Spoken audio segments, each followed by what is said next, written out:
dying, and rotting. Starvation is just one of the many possible outcomes for the gazelle or desert elk. It could also suffocate in a sandstorm, collapse of dehydration, or be run over by a dune buggy. Only the vulture has the wherewithal to survive in this nirvana of death. They feed on the dead of the Sahara. Uniquely adapted to the rigors of desert life, the vulture usually dies of heart disease after becoming overweight from the feast of carcasses. The landscape of the desert is dominated by towering sand dunes made from millions of years of ground-up bones. Another day ends in the Sahara, Earth's largest, most uncomfortable tomb. This is the Onion News Network. Yep, we still do email. Drop your email address in the entry box at freetalklive.com, and you'll be kept in the loop with Free Talk Live.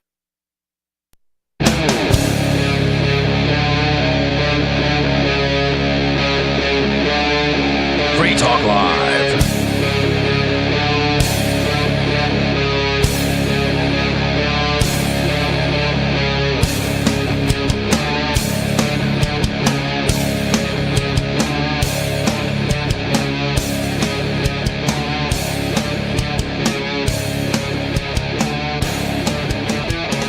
It's Free Talk Live, talk radio that you control, and 603-283-6160 is the phone number. That's 603-283-6160. You can call in with whatever is on your mind, bring up any subject or comment on what we're talking about. It's up to you. It's Free Talk Live, and with you on the show tonight, you've got me, Bonnie, Stu, and Jay Noon. And I have so many things for us to talk about tonight. I titled the show about 3 big banks that are getting sued over Zelle scams. But first, I wanted to bring up this subject, bring in this story from Wall Street Journal. It says the impossible rules of gentle parenting. And I don't know, whenever I hear somebody saying like, oh, this is unrealistic and these rules are impossible, it just feels like, I don't know, maybe you could be more disciplined and then you could do the rules of whatever it is. But I also have seen a lot of bad stuff come out of this gentle parenting idea on social media. For example, there's this like really viral video of this little girl in a Walmart, it looks like, and she's like going up to the frozen steaks and like throwing them on the ground and stepping on them and screaming, and her mom just keeps saying something like saying something to the other people, don't touch her, she's having big feelings. Instead of like, when other people are trying to be like, hey, stop that, they're like, don't yell at, the mom's like, don't yell at her. Who knows if that's like fake. This summer we went up to North Conway. Mm-hmm. Shallon, my wife's longtime bestie, from when they were kids, mm-hmm. And her parents get a timeshare for a week every year up there. So we went up for a couple of nights to hang out, and we went out to a pretty nice restaurant. And my son Cash, he was like 2.5. He was a couple months from being he was a month from being 3 at the time, and he hadn't had a nap that day. And the nap really helped developing brains just get along. So the little kids' brains start to short circuit a little bit if they haven't had a nap. So we were not quite halfway through dinner, and he decides he's done and he's going to start running around. And I say, no, you got to stay at your seat. And he just kind of starts throwing a fit. I just pick him up, take him, put him in the truck, and we drive off. And we just drove around. It's kind of like a plaza. There's a bunch of places, and we just drove to a different spot. And he slept in the car like that? Well, he screamed for about 15 minutes in the car seat. I just removed him from the situation. Mm-hmm. And then the next night we went out to dinner again with some other folks up there, and I'm like, we'll just leave right now. We'll just go. We'll get in the truck. We won't be here anymore if you're gonna not behave. And he goes, and he just sat there and was fine. Made a deal. But I had to just remove him from the situation. And there was another time that we were in Walmart and he started getting a little crazy. And I just left the cart right there, grabbed my stuff, and we just walked out. I mean, I have a zero tolerance policy, and it doesn't, the best discipline is consistent discipline. And that's one thing I've sort of observed with a lot of the so-called peaceful parenting, free-range parenting, is they're kind of like generally like hippy-dippy people, and they're just not consistent in general. And the but it takes a lot of effort to be consistent. And it really does, because you'll just say something off the cuff, and then you got to follow through. right. Like, if you don't stop, then I'm gonna whatever, Yep. and then you got to do the whatever. Right, exactly. And if you don't do the whatever it is, then your kids are just going to realize that they're not going to have any respect for you, because they realize that you're not a man of your word if you're not going to follow through with the whatever. Right? They're clever enough to know that that's a lie. Yeah, I and one of our really close friends, we were out the other night, and we went and watched. We took the kids to Moana 2. Oh. Cute movie. I haven't seen that one, but I really want to see at least number 1. Yeah, they're both pretty cute movies. It's like that animated Pixar kind of stuff, and it's basically hard work and dedication, and you get through it. It's basically they're saving the world, in this movie. So, and we were talking about just with the other parents, just the things that the kids know, and I'm like, the kids know about 2,000,000% more than you realize that they know. And like a lot of times I'll talk to my wife, I'll communicate to her in front of the kids by spelling out words. And my 4-year-old pretty much knows every single word, because she's almost reading on her own. She knows how to spell all kinds of words. She knows how to spell my name, Mom's name, Grammy's name. It's just she's really into it. But we don't use internet devices, so she gets kind of a dopamine hit off of this, learning to read and spell and all that stuff. Yeah, I remember the first time I wrote my name, I was like, how do I write my name? And my mom told me, and I was writing it on a box because we had just moved somewhere. And it's like the fact I still remember that moment, because I was just like, wow, that's my name. So I could see that being a dopamine hit. Oh, yeah. Yep. Cypress can write her name. Cash actually wrote part of his name, pretty much 3 letters of it, pretty good. And then he was just sort of done with it and on to the next thing a couple days ago. But the kids understand so much more than we as parents realize. And that was, true for me growing up. There was like so many details of like my dad's business, for example. My dad was a horse trader, and I was there for a lot of horse deals, that I totally understood because I was just kind of hanging out and observing. But my kids daily, almost every day, they're like just kind of blowing my mind with like something. And Dad, is that a 9/16 wrench right there? Yes, it is, buddy. And it was crazy. And he's 3, and he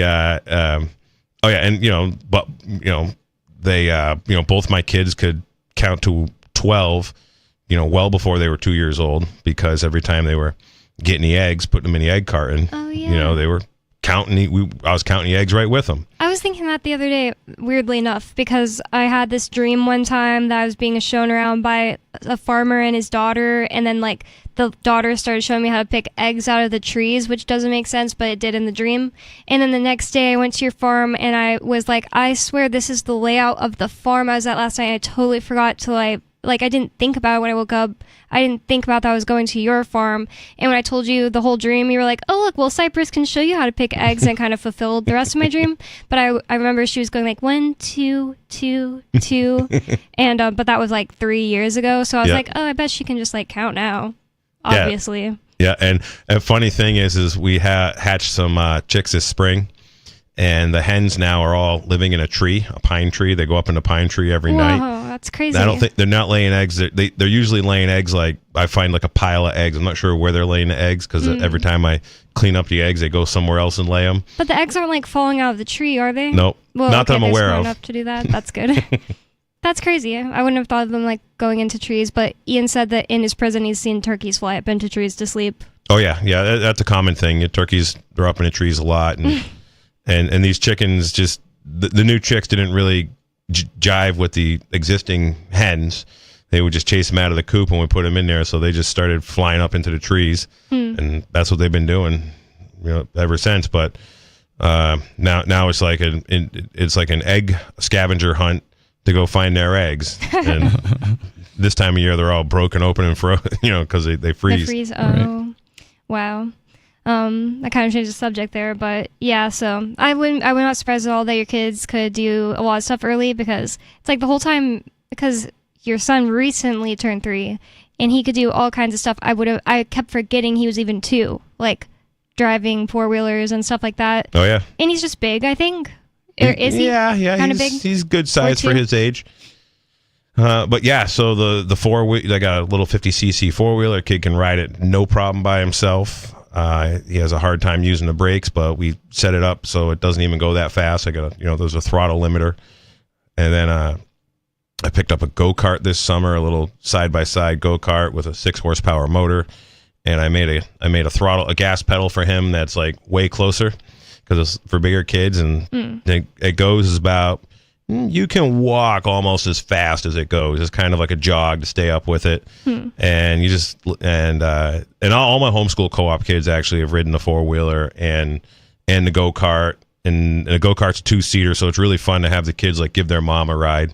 Rachel Goldsmith's one of the moms that comes to my place, and she's very active on Twitter and Free Stater. And she's Rachel BTC Smith on Twitter, so that's pretty funny. Yeah, and it was pretty funny watching just a smile on her face with her 6-year-old boy just giving her a ride in a go-kart. And it's a beautiful thing. Nice.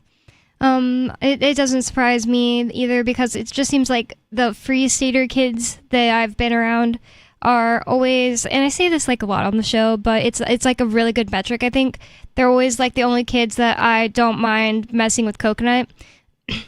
Like, it's just like I see a normal person's kid coming towards Coconut, and I'm like, no way, like, not today, Satan, because it's like they're gonna like mess with him and bother him and be all like, well, I'm the human, I should be able to do whatever I want to the dog. That's how like most kids act. But then it seems like every Free Stater, I haven't met one Free Stater kid, even if there was one I was kind of iffy about, like maybe I'm like iffy about their parents, and then they always surprise me with being like really gentle and good with Coconut. Like I wasn't thinking Stu's kids would be bad with Coconut at all, but they totally were. Definitely, children get they get less frantic around animals the more exposure they have to them.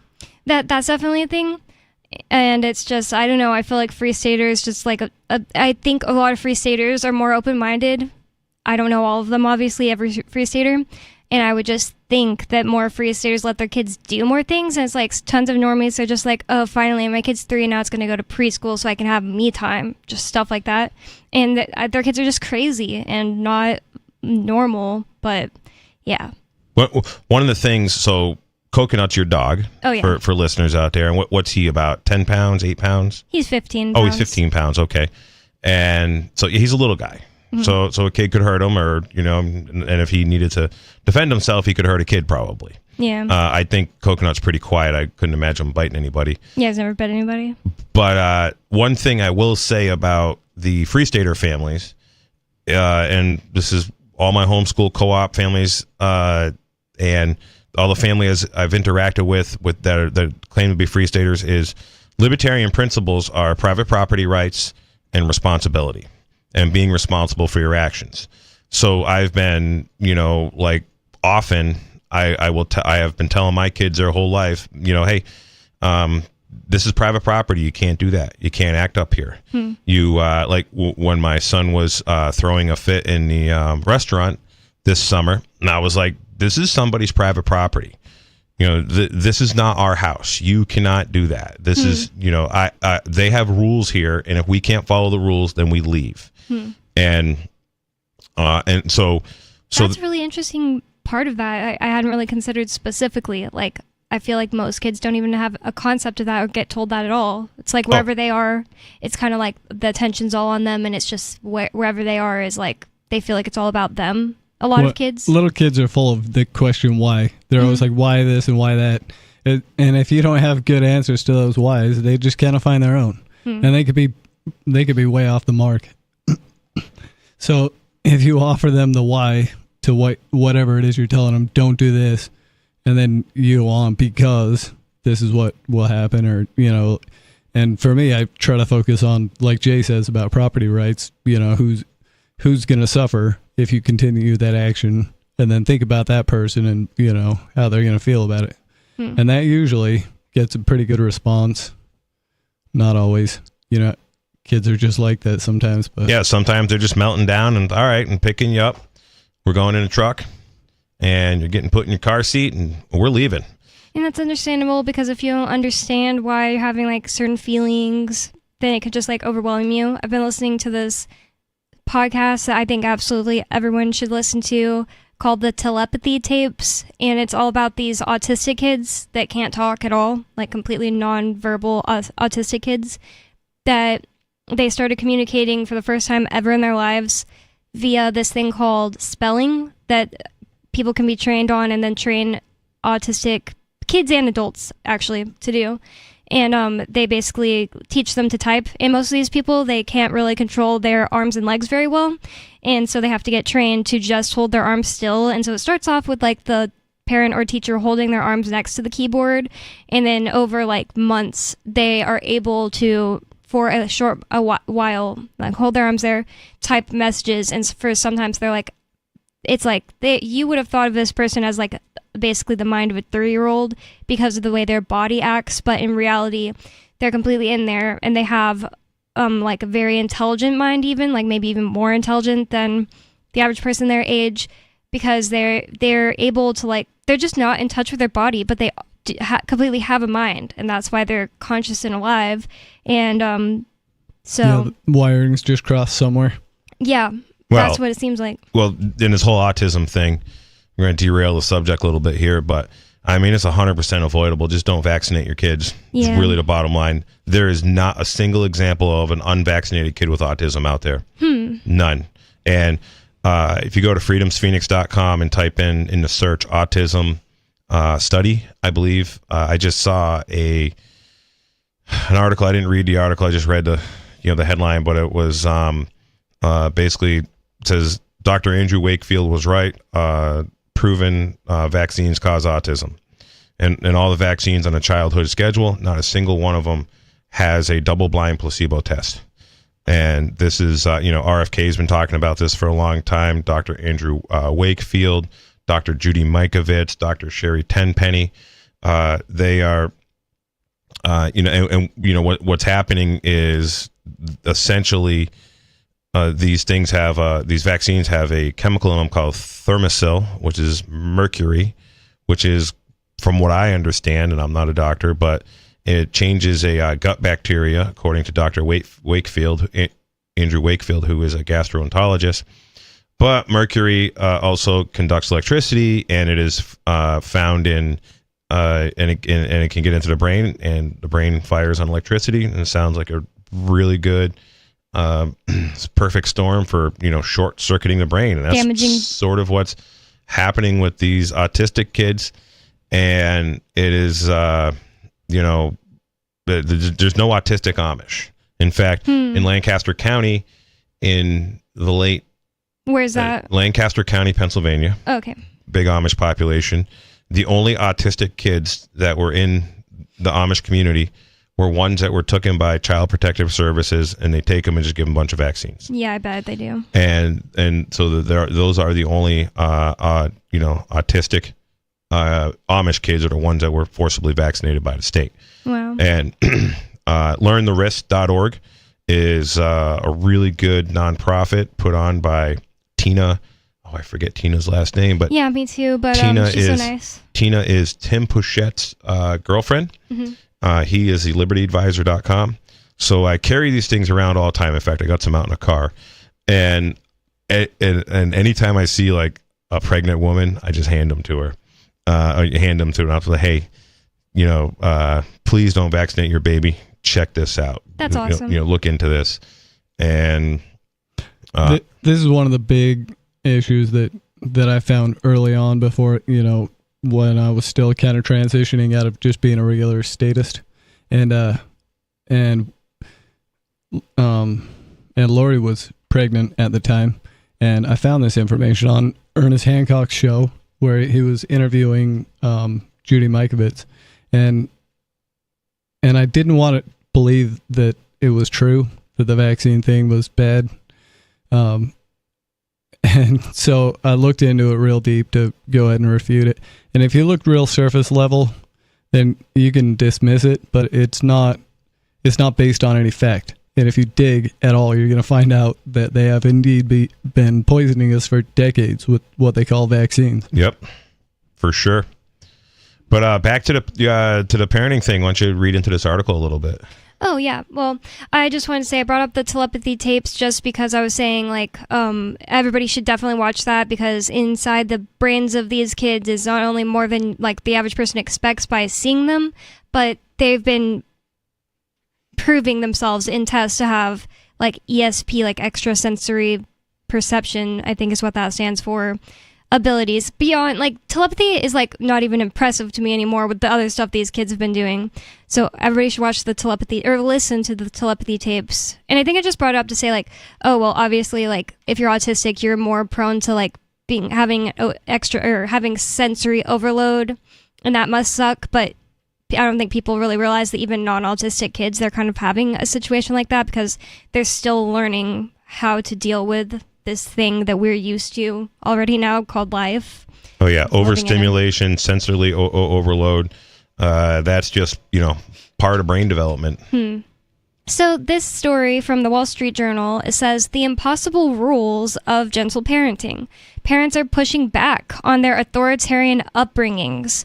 So I guess that would be the gentle parents, and, sounds like a pretty good thing to do. I feel like my parents were, quote unquote, authoritarian in the house, and it's not something I'm mad at them for, though. It's like my parents did a lot of the, like, saying this is why you're not going to do that, or that you can't do that, and it's because I said so. But it's like at some point we just always respected my parents and understood that, like, they had a good reason, even if they were, like, didn't want to tell us or whatever. So I think they can get way worse than that, though, where it's just, like, people being cruel to their kids. So we'll get into what these people say about their upbringings. I just wanted to say that, I guess. It says, now they talk about big feelings and gentle hands. Oh, I hate that term. I really hate the term big feelings for whatever reason. It's just kind of cringy. So the writer, Julie Jargon, says, I consider myself a pretty empathetic parent. I rarely raise my voice with my 3 kids, but by the rules of gentle parenting, I'm practically a monster. If you have kids and have gone within 10 feet of Instagram or TikTok, you've been served at least a couple videos explaining how to be a gentle parent, and you've probably felt your fair share of mom or dad guilt. It says, you aren't supposed to lose your cool around your kids even when they are having tantrums. And then she says, sorry, they are now called big feelings. God, I really hate that for whatever reason. It says, you're supposed to get down on their level when they're emotional, make eye contact, and validate their concerns. And that doesn't seem impossible or bad to me, or like, oh my God, can you believe these young parents are doing that? Like, I've heard people say this before, like making eye contact with a kid that's having a tantrum is good. So we can get into it after the break if you guys would like to. 603-283-6160. What are your opinions on parenting, or have you heard of gentle parenting? Have you tried it? 603-283-6160. It's Free Talk Live. More coming up. This hour of Free Talk Live is brought to you by Dash Digital Cash. Dash is the cryptocurrency designed to be used for spending. Tired of the ever-inflating US dollar? You can live your life on Dash instead with some handy websites. BitRefill.com has been accepting Dash for years and has a ton of big-name retailers and brands including grocers, gas stations, phone refills, Amazon, and even prepaid MasterCards. Plus, many of their gift cards are available at a discount. But what about paying your bills? Spritz.finance can do that, and they can send dollars to your bank account in case you still need those for some reason. Dash is one of the oldest cryptocurrencies and is widely available on exchanges, including the decentralized Maya protocol, and in multi-crypto wallets. It's easy to get and use Dash. Start by learning more at Dash.org. Thanks to the Dash DAO for sending us 32 Dash per month to promote Dash on the air. Visit Dash.org to learn about Dash. Dash.org. From Feature Story News in Washington, I'm Benji Haya with your Week in Review, a roundup of this week's big events from around the globe. First, Azerbaijan Airlines is blaming what it calls external interference for a plane crash in Kazakhstan on Christmas Day. The commercial jet was en route from Azerbaijan's capital, Baku, to the Russian city of Grozny in the northern Caucasus before it smashed into the ground in a fireball that killed dozens of passengers. It was downed, reports suggest, by a Russian air defense system. Here's aviation commentator and former pilot Terry Tozer. Close-ups back up the idea of complete hydraulic failure with loss of control. So I think the pilots did a pretty remarkable job to get it where they did, quite honestly. The Russian government has cautioned against what it calls hypotheses before investigations conclude. Roughly 70 people have died after a boat from West Africa bound for Spain capsized off the coast of Morocco. South Korea is in a political crisis after voting to impeach its acting president, just weeks after President Yoon Suk-yeol was himself impeached by Parliament following his failed attempt to impose martial law. Mitch McCann has the details. 2 weeks after South Korean lawmakers impeached and suspended President Yoon Suk-yeol, they have now impeached his acting successor, Prime Minister Han Duck-soo. The latest impeachment followed Mr. Han's refusal to appoint judges to fill vacancies on a court that will decide whether to reinstate or formally remove President Yoon. The next in line for the presidency is Finance Minister Choi Sang-mok, who is promising to end the political confusion and stabilize South Korea. The chaos began in early December when President Yoon Suk-yeol declared martial law in an attempt to eliminate what he called anti-state forces. And a NASA spacecraft has made history by surviving the closest ever approach to the Sun. Scientists successfully received a signal from the Parker Solar Probe after it had been out of communication for several days during its burning hot flyby. The US Space Agency is hoping the mission will help our understanding of how the solar system's star works. This is astronomer Professor Mark McColgan. The surface of the Sun is about 6,000 degrees, but the atmosphere of the Sun, what we call the corona, which is too faint for us to see if you look up, you should never look directly at the Sun, but if you look out in the sky, you can't see the corona, it's drowned out by the Sun itself. But during a solar eclipse, we can see this wispy atmosphere. That's at millions of degrees, and one of the big problems we don't understand is how you get from 6,000 degrees on the surface to millions further out. Parker Solar Probe, by flying very close into the Sun, will help us understand that. And that was your Week in Review. Happy holidays and Happy New Year. Got Telegram? You can follow our channel there and discuss show prep with other listeners at telegram.freetalklive.com.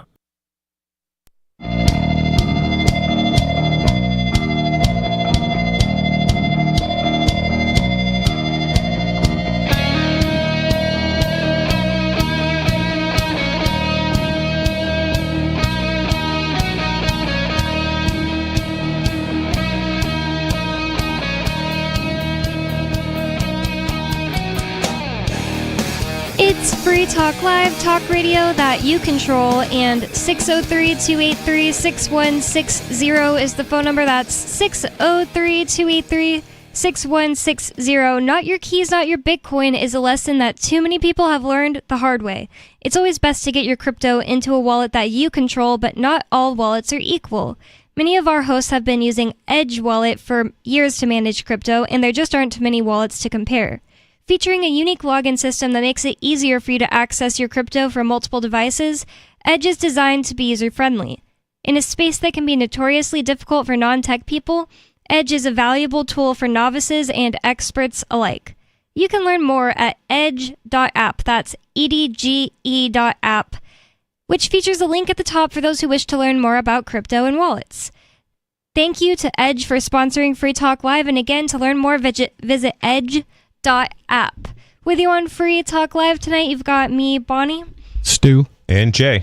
And we already have a caller on the line, and that's what Free Talk Live is about. You can call 603-283-6160 to get on the radio with us. I was going to say get in on the conversation with us. Bring up whatever's on your mind, comment on what we're talking about, Tell us if we're wrong. It doesn't matter. It's up to you. And on the line with us today, we have Skeeter, I think. Skeeter, is that you on the line? Yep. Hey, Jay, how do I enroll to the Sovereign Citizen School for Property Rights for Toddlers? I got some questions for you, Jay, about property rights. I'll tell you how you enroll in the Sovereign Citizen School.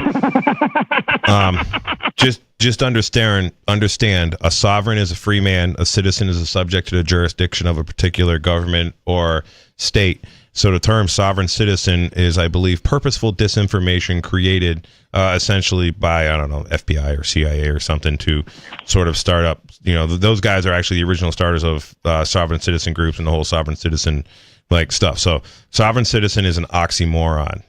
And you exactly what a sovereign citizen would say. Even in the Wikipedia. It's just so dumb because the listeners that don't know what the heck is going on, Skeeter uses that word to make fun of Jay. Jay openly says he doesn't use that word, and then Skeeter just continues using it. So it's kind of a stupid circular argument here.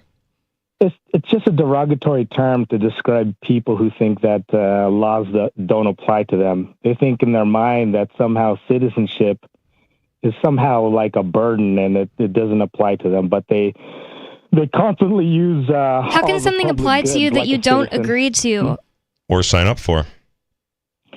You can. It's effectively the same thing when you can renounce it at any time, huh, Jay? Have you ever tried renouncing? No, I never renounced any citizenship, but what I did is correct the citizen status from that of a U.S. citizen to a state citizen. So I'm not a citizen of the United States. I am. Are you the man, not the corporation? Right. Correct. I don't know. Yeah, I'm not a corporation.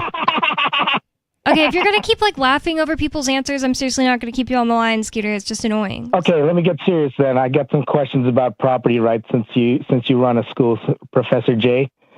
How far above and below your property does your property extend when you homestead the surface of the earth? I don't know, but I do know. I do know in western of Mississippi, every other square mile, the mineral rights are owned by the railroad, and then the mineral rights are owned by the landowner on the ones that aren't owned by the railroad. In New Hampshire, pretty much everybody owns the mineral rights under the ground, and New York. In fact, I had some property in New York that I leased out the mineral rights to because they were doing natural gas. And they contacted me and, gave me $200 and never pumped any natural gas. Interesting. But you're not giving any numbers. How do I know when I violate how far below your land extends or how far above? Didn't he just say I don't know? I don't know on the answer to how far above. From what I understand, so from what I understand, studying some stuff about some drones, that if a neighbor flies a drone over your property, and you shoot it, even if they're 10 foot over your land, buzzing your head, and you can reach it with a baseball bat and smack it out of the air, that's a big no-no. That's really? Yes, that's a huge FFA violation or something, even if you can reach it and hit it with a broomstick. That sounds that might be the arbitrary law of the land, but the natural law answer to that should not be, somebody can fly a drone right above your head and you can't do anything about it. That's your property. Right. That's your space. But Jay, it's probably your morphic field at that point. But Jay, well, that's an arbitrary rule. But Jay, anyways, I got a tougher problem for you with property rights. So what's the definition of a property right? It's the ability to control every aspect of that thing that you own. Is that what property rights basically are? I would think so. Yep. And in America, we don't really have straight up legit property rights. You don't pay the property taxes; they just come and remove you from it. I'm talking about in your perfect world. I would say that it's just having the highest claim to that property. I like that a lot, Stu, because one thing that I've been thinking about a lot is the idea that you can only do what you can do. You can say, I have the ability to have the rights to do absolutely anything to my car. But if you don't, then somebody will say, oh yeah, do you have the right to make it start growing hair? And you're like, well, yeah, I have that right. And they're like, well, but you can't do it. I just feel like you don't have a right to something that you literally can't do. Yeah. But shut up, Skeeter. I'm like talking. I'm not agreeing with you. It's just without that's all I had to say. From another person, right? Without interference from another person. Okay, then, so applying that definition, Jay, what do you tell your kids if they, do they own themselves or not? So he didn't answer yet, Skeeter. It's so stupid. I think everybody here has like a different answer to that. So I have explained to my kids that their body is their property, that no one is to, touch their body without their consent. I also explain other people's bodies are their property, and they're not allowed to touch other people's bodies. They're not allowed to hurt other people, hit other people, spit on other people is a violation of private property rights. You forgot something, though, Jay. You forgot something important, Jay. You forgot where that body is, right? So if my body's on your property, I can't do whatever I want with my body, can I? And we've actually went through this with my son. I talked about it earlier when he was having a fit in the restaurant because we're at somebody else's property, someone else's business, and they don't like that kind of behavior. Then I had to remove him from the situation because he wasn't following the rules of restaurant etiquette. And so and it's only right that you are only ever in a place where you're free to go when you change your mind that you want to be there, or that you agree to leave when the property owner wants you to leave. So I don't know what the big conundrum is you think you just created. I can't figure out what's wrong with Skeeter's parents, that he can't figure out the difference between harming people's stuff and not harming people's stuff. You kind of learn that in kindergarten, man. I don't know what your problem is. Here's the big conundrum. This rule applies also to joint property that you co-own with somebody else. If you don't like it, you can leave. Well, you better make an agreement with them. That's the only way to have joint property is to make an agreement with someone. So, Jay, if I'm trespassing on your property, do I need a contract in order to be forced to follow your rules? So it would be so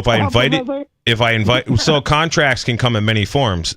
Contracts can be basically implied. Hey, you came to my house and social contract. Well, no, it wouldn't be a social contract. It would be a private property contract. So just like if I go into McDonald's and I start, misbehaving in McDonald's, doing things that aren't proper to do, and it's sort of a dining establishment, then they have the right to call the police and or ask me to leave, or call the police and force me to leave. In fact, I think they have the right to just forcefully remove me. They don't even have to call the police. So what if you co-own that McDonald's and the rest of the owners say you're violating the rules that they set? What if you were born on that in that McDonald's and they give you co-ownership out of a pure gesture of kindness, and they allow you to leave and renounce, like Roger Ver? Huh? No, so the difference there, Skeeter. I can't believe I have to explain this to you, man. This is so basic. So you have several aspects to having a contract, and one of those is informed consent, right? And so they trick you into this status or accepting some status that you don't even have any idea what they're talking about. And you can't explain it to me any better than I could explain it to you. Wait, Skeeter, that is a really good point there that I don't think anybody has brought up to you. Like, we've already brought up many great points to Skeeter to, get rid of his idea that this idea of being born in a McDonald's is exactly the same as being born in the United States. But that's a new point that someone hasn't really brought up to him, is that he's acting like, well, they made this contract with you when you were born, and part of just any normal contract law having nothing to do with the word libertarian is you have to have informed consent, and most people agree that and as soon as you find out that you've been tricked into it, you are allowed to back out of it. It violates the contract immediately. Yeah. So the government didn't give you 16 full years to understand the tax laws and all the rules. No, they gave me 16 years to program me with obedience and learned helplessness. Yeah, I was homeschooled for did you realize you have to pay? Did you realize if you stay and earn income here that you have to pay taxes? Did they give you long enough to understand that, or not? I mean, everybody knows that. Nobody even everybody knows that's the expectation, Doesn't that right? qualify for informed consent? an informed implicit contract? No, because you go and ask why, and they don't have an answer. Or if you just decide at 16 years old, you're like, okay, I understand that, but I say, no, I don't agree to that. I'm going to just take all the fruit of my own labor that I did with my own body. There's no way out, and the fact that fact means that it's not an actual like free contract that people voluntarily got into. Right. Basically, the only or else is sit in a cage. And I don't see that's not a choice. There's this YouTuber, Real Estate Mindset, I've been listening to a little bit, and he basically talks about how the central appraisal districts are claiming that they have implied consent to tax people's property.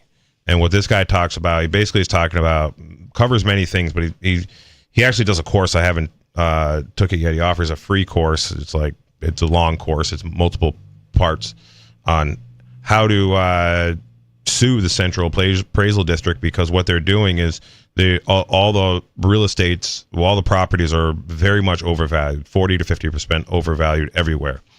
And if you basically reduce the value of the appraised value of all the properties by 40%, what it would do is it would totally obliterate all of the parasite class government employee pension funds, which is a good thing, which needs to happen. We need a financial correction. In fact, I'm hopeful that the U.S. defaults on their debt. I mean, that needs to happen. It's the only way a currency correction is going to start is for the U.S. to default on the national debt. I think that would be a fabulous thing. It wouldn't be good for any of the banks who are holding the debt, or any of the stupid people who decide to hold U.S. debt, or corporations or whatever. But it would be good for anyone who actually works, because it would be there would have to be some kind of restructuring. But anyways. They claim they have implied consent, but they can't ever come up with any contract where anyone agrees to the assessment or the property being assessment or the tract of land being converted into real estate.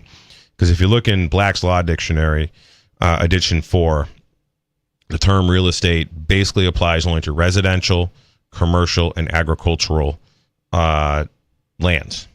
And but it's not private property. And for your property to be residential, we've got to understand a resident in New Hampshire is someone who is a foreigner. Just like when you are a resident at a college, you are a foreigner. You are there temporarily, because all U.S. citizens are citizens of the District of Criminals specifically, and residents of the state in which they reside. I don't claim to reside in New Hampshire or NH. NH is just a federal regional district. It's not N.H. is the abbreviation for New Hampshire. So a resident is someone who is a foreigner. So if your property is residential, it means they're under the assumption that you are a foreigner, occupying that land or on that land. And foreigners don't really have actual straight up property rights because they're foreigners. They're on like visiting, basically. Yeah, they're just temporary. And what Jay just explained is hard evidence that there is no informed consent, because they're using different definitions to words than the ones we're using. That's a really good point too.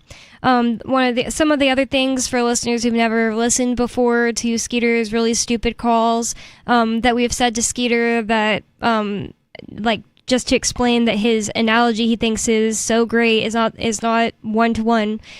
So basically he's saying that, well, you're born in the United States and they own the United States. So the thing number one I always say to him is who is they? You can't have a contract with somebody you don't know who they are, or that it's like nebulous and changes every 4 years allegedly, stuff like that. Like if you want to have a contract with somebody, you know who you're contracting with, and a group of dead people is not a contract body. It's not somebody that I can contract with. So the founding fathers, I'm not in a contract to agree to the Constitution, no. Or anybody who is currently calling themselves the United States. All right, then show me them. I want to see them so I can have a conversation with them. Well, you can't. So that's one thing. And he's saying that, well, if you want to leave, they'll let you. And we know that that's not true now, because Roger Ver paid a bunch of money. I don't remember how much, like millions of dollars, I think.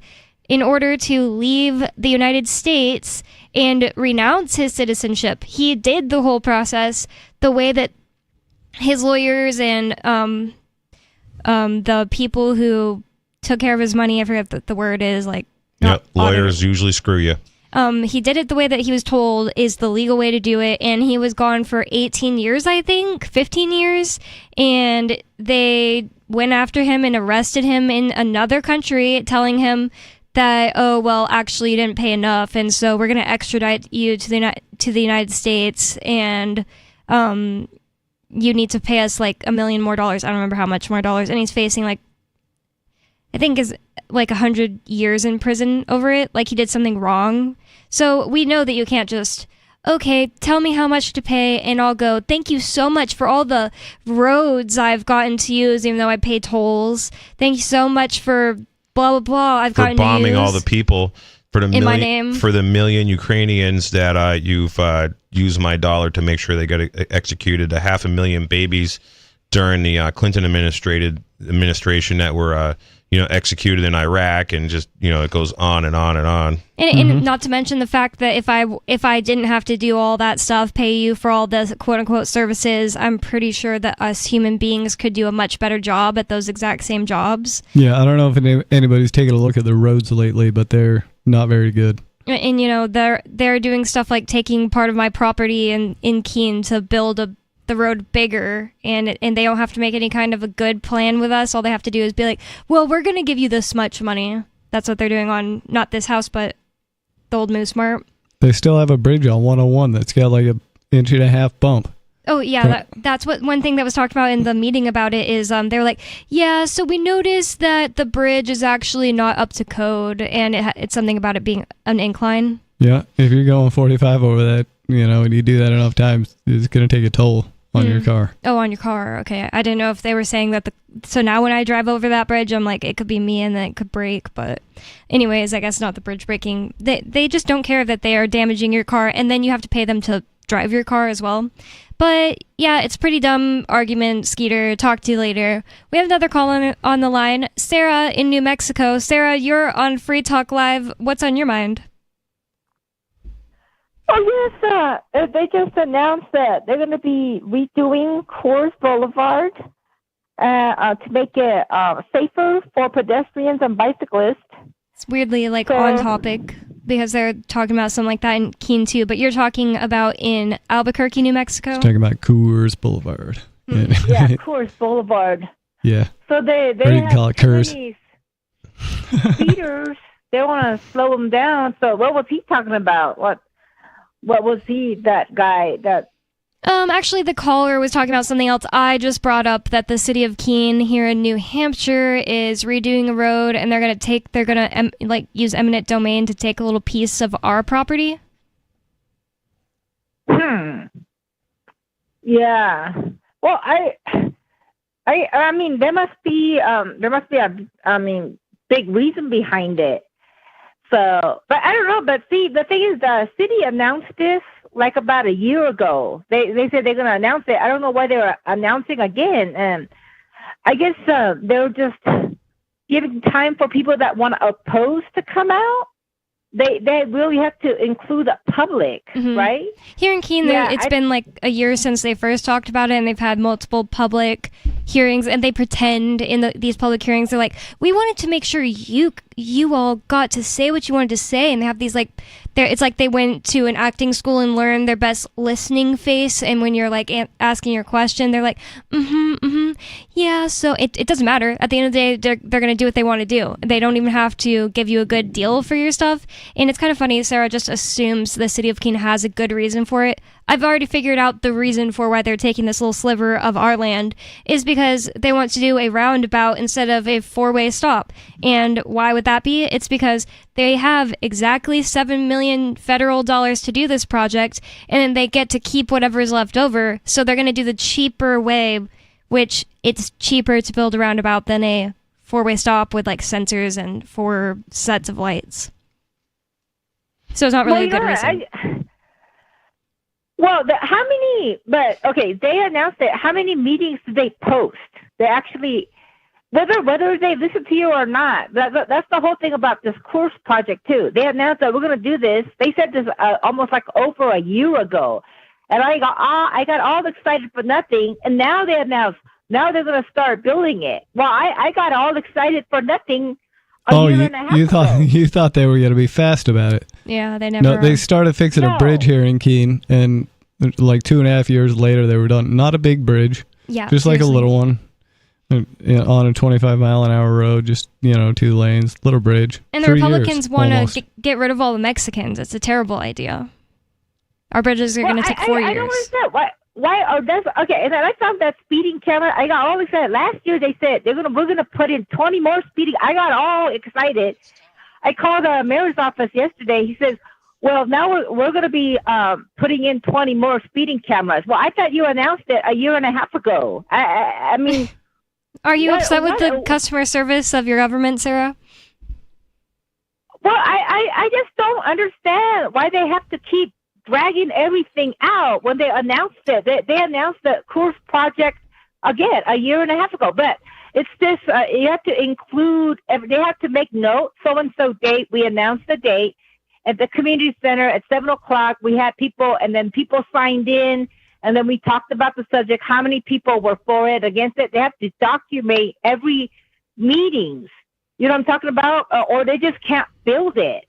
My guess, Sarah, why this is taking so long for them is that somebody has a real gravy train job, or they can just kind of sit around and plan this thing, and the longer it takes, the longer they just get to sit there and collect those paychecks. It's not just somebody; it's huge government-connected firms, engineering firms that are run by a bunch of people who have never handled a shovel or driven a hot rivet. That's the case in our town. I was just sitting there thinking like, wow, these people don't even have the actual answers to like the specifics questions people are asking. They're like, we'll ask our head actual builder, but no actual builder was in the room. That's true, and it goes like all the way down, and it's all the way at the top too, because the person getting the at least 6-figure, maybe 7-figure salary for being the planner on this thing is probably like the cousin of the mayor or something like that. And they don't even have to be related. So what happens with these large construction companies and engineering firms is all the employees are given a bonus as long as they give the maximum campaign contribution to whoever they're told to give that to. That sounds right to me. I also feel like they have to feign consent, and that's why they have these public meetings. And then it's like, if you have a problem with it and you didn't hear about the public meeting, well, you could have gone to the public meeting, but you didn't go, so that they're pretending that you consented. It's Free Talk Live. More coming up. Don't go anywhere.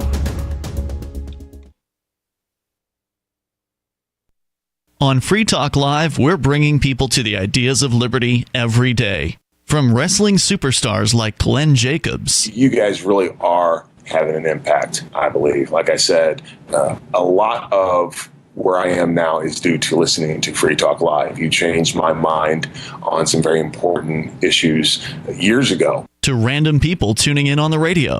I was kind of stuck in the left-right paradigm. I heard your show by chance on a Saturday night. From there, I went on, joined the Free State Project, and become an amplifier. So, that's really the reason why I amp is because I know that if it wasn't for you guys being on as many stations as you are, I never would have found the ideas of liberty. You can help more people hear the message of liberty by joining Free Talk Live's AMPS program on Patreon for as little as $5 a month. And you'll get access to special perks. Visit amps.freetalklive.com, amps.freetalklive.com. Free speech is protected on the internet, right? Not always. Government agencies try to limit free speech and commerce on the net. Luckily, when they do, the Institute for Justice is there to defend your First Amendment right to free speech.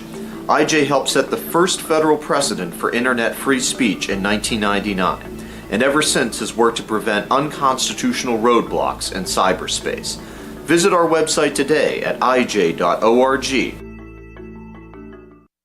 What if you want to hear the latest episode of Free Talk Live, but all you have is your phone, you forgot to download our archive, and you have no data connection? You can call our Listen line at 641-793-0191. That's a long-distance number, so you may incur charges. If not, listen as long as you want. 641-793-0191. The Free Talk Live Listen line, 641-793-0191.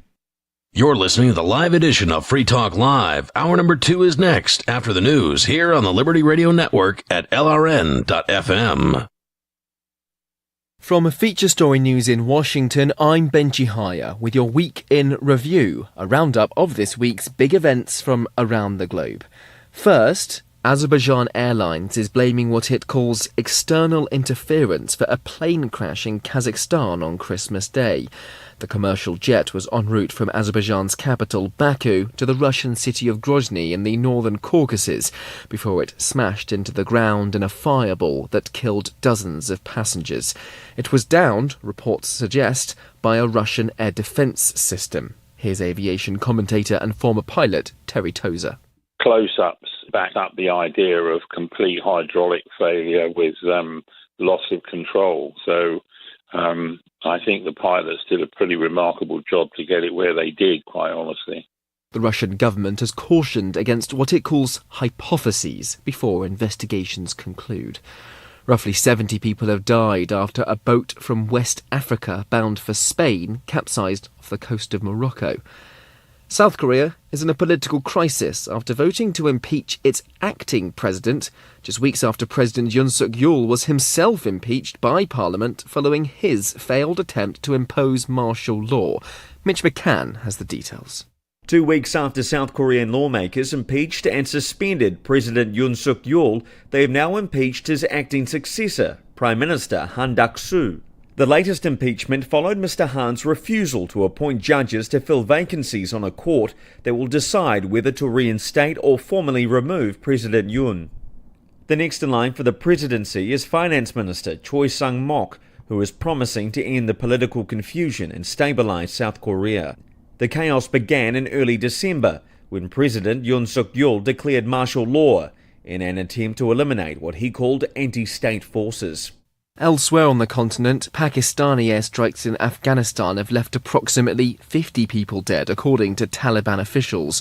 The group is now vowing retaliation. Ishan Garg brings us the latest from the region. A Pakistani airstrike in Afghanistan's Paktika province has become the latest flashpoint between the two neighbors. Though Islamabad is yet to comment on the attack, military officials speaking to news agencies say they carried out the strike against a camp of the Pakistani Taliban, a group known as the TTP. The Taliban-led Afghan government says close to half the people killed in the strike were women and children. They claim none of the people who have died were associated with the TTP, a group seen as a terrorist organization by Islamabad. It comes just days after a Pakistani Taliban attack killed 16 Pakistani military personnel close to Paktika province along the border region. Pakistan has seen countless such attacks in the past 2 decades, and it blames the Taliban government for aiding the TTP.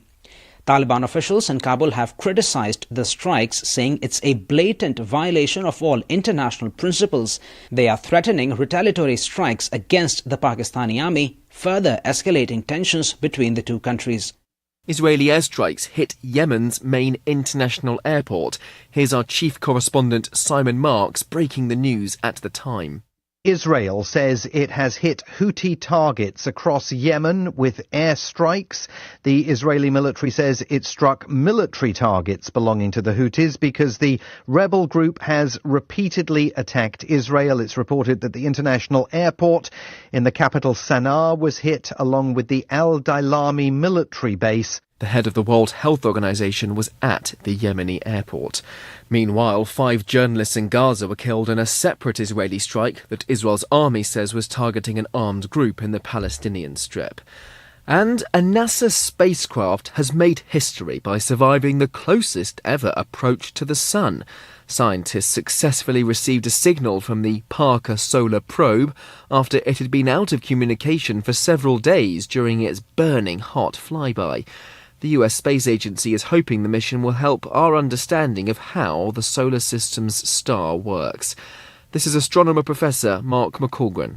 The surface of the sun is about 6,000 degrees, but the atmosphere of the sun, what we call the corona, which is too faint for us to see if you look up, you should never look directly at the sun, but if you look out in the sky, you can't see the corona, it's drowned out by the sun itself. But during a solar eclipse, we can see this wispy atmosphere. That's at millions of degrees, and one of the big problems we don't understand is how you get from 6,000 degrees on the surface to millions further out. Parker Solar Probe, by flying very close into the sun, will help us understand that. And that was your Week in Review. Happy holidays and Happy New Year. As Sao Paulo struggled to dig out after last week's devastating earthquake, I'm just praying. I'm just praying and helping. One group was left with no one to care for them. There is nowhere for these homeless dogs to go. There is no food to give them. There is no clean water. These dogs are going to starve to death. I have to do the humane thing. I have to put these dogs down. O'Brady Shaw is the only journalist compassionate enough to do what has to be done. Put down 50 or 60 dogs today. I didn't want to. Let me help you! But their fate would have been much worse if I hadn't done it. It's better this way. O'Brady Shaw goes where other reporters won't and does the jobs other reporters can't. I'm so sorry. I'm so sorry. Gut Check with O'Brady Shaw. Live from Sao Paulo. Tomorrow night, only on the Onion News Network. Our Matrix server is about as free as internet chat can be. Join the existing rooms or create your own at chat.freetalklive.com.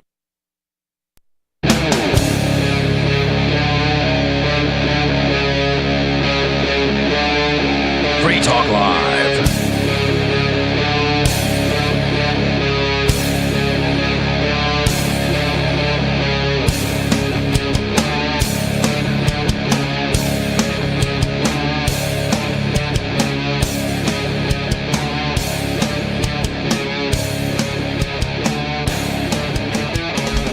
It's Free Talk Live, talk radio that you control, and 603-283-6160 is the phone number. That's 603-283-6160. And Free Talk Live is brought to you by Dash, Digital Cash. Dash is the cryptocurrency made for spending. You can pay your bills with Dash at Spritz.finance. Plus, they can send you dollars to your bank if you still need those for something. Thanks to the Dash DAO for sending us 32 Dash per month for this sponsorship.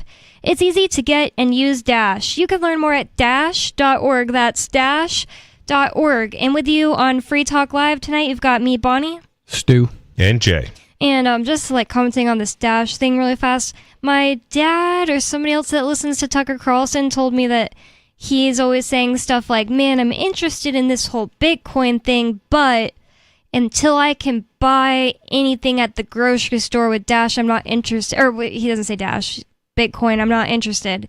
And I really wish that whoever was like on the show with him actually challenged that, because you almost always can. Like this Spritz, it's just like, this isn't direct, sure. You can use Spritz, which is Sprit with a Z at the end, SPRITZ.finance, and take your cryptocurrency and turn it into dollars and then spend them. You can also, and then that's not instant unless you want to pay a bigger fee. I think you can make it instant. You can easily turn your Bitcoin into gift cards as well, and you may not find the exact grocery store that you want to shop at, but you can use Instacart and make an order that way through almost every grocery store.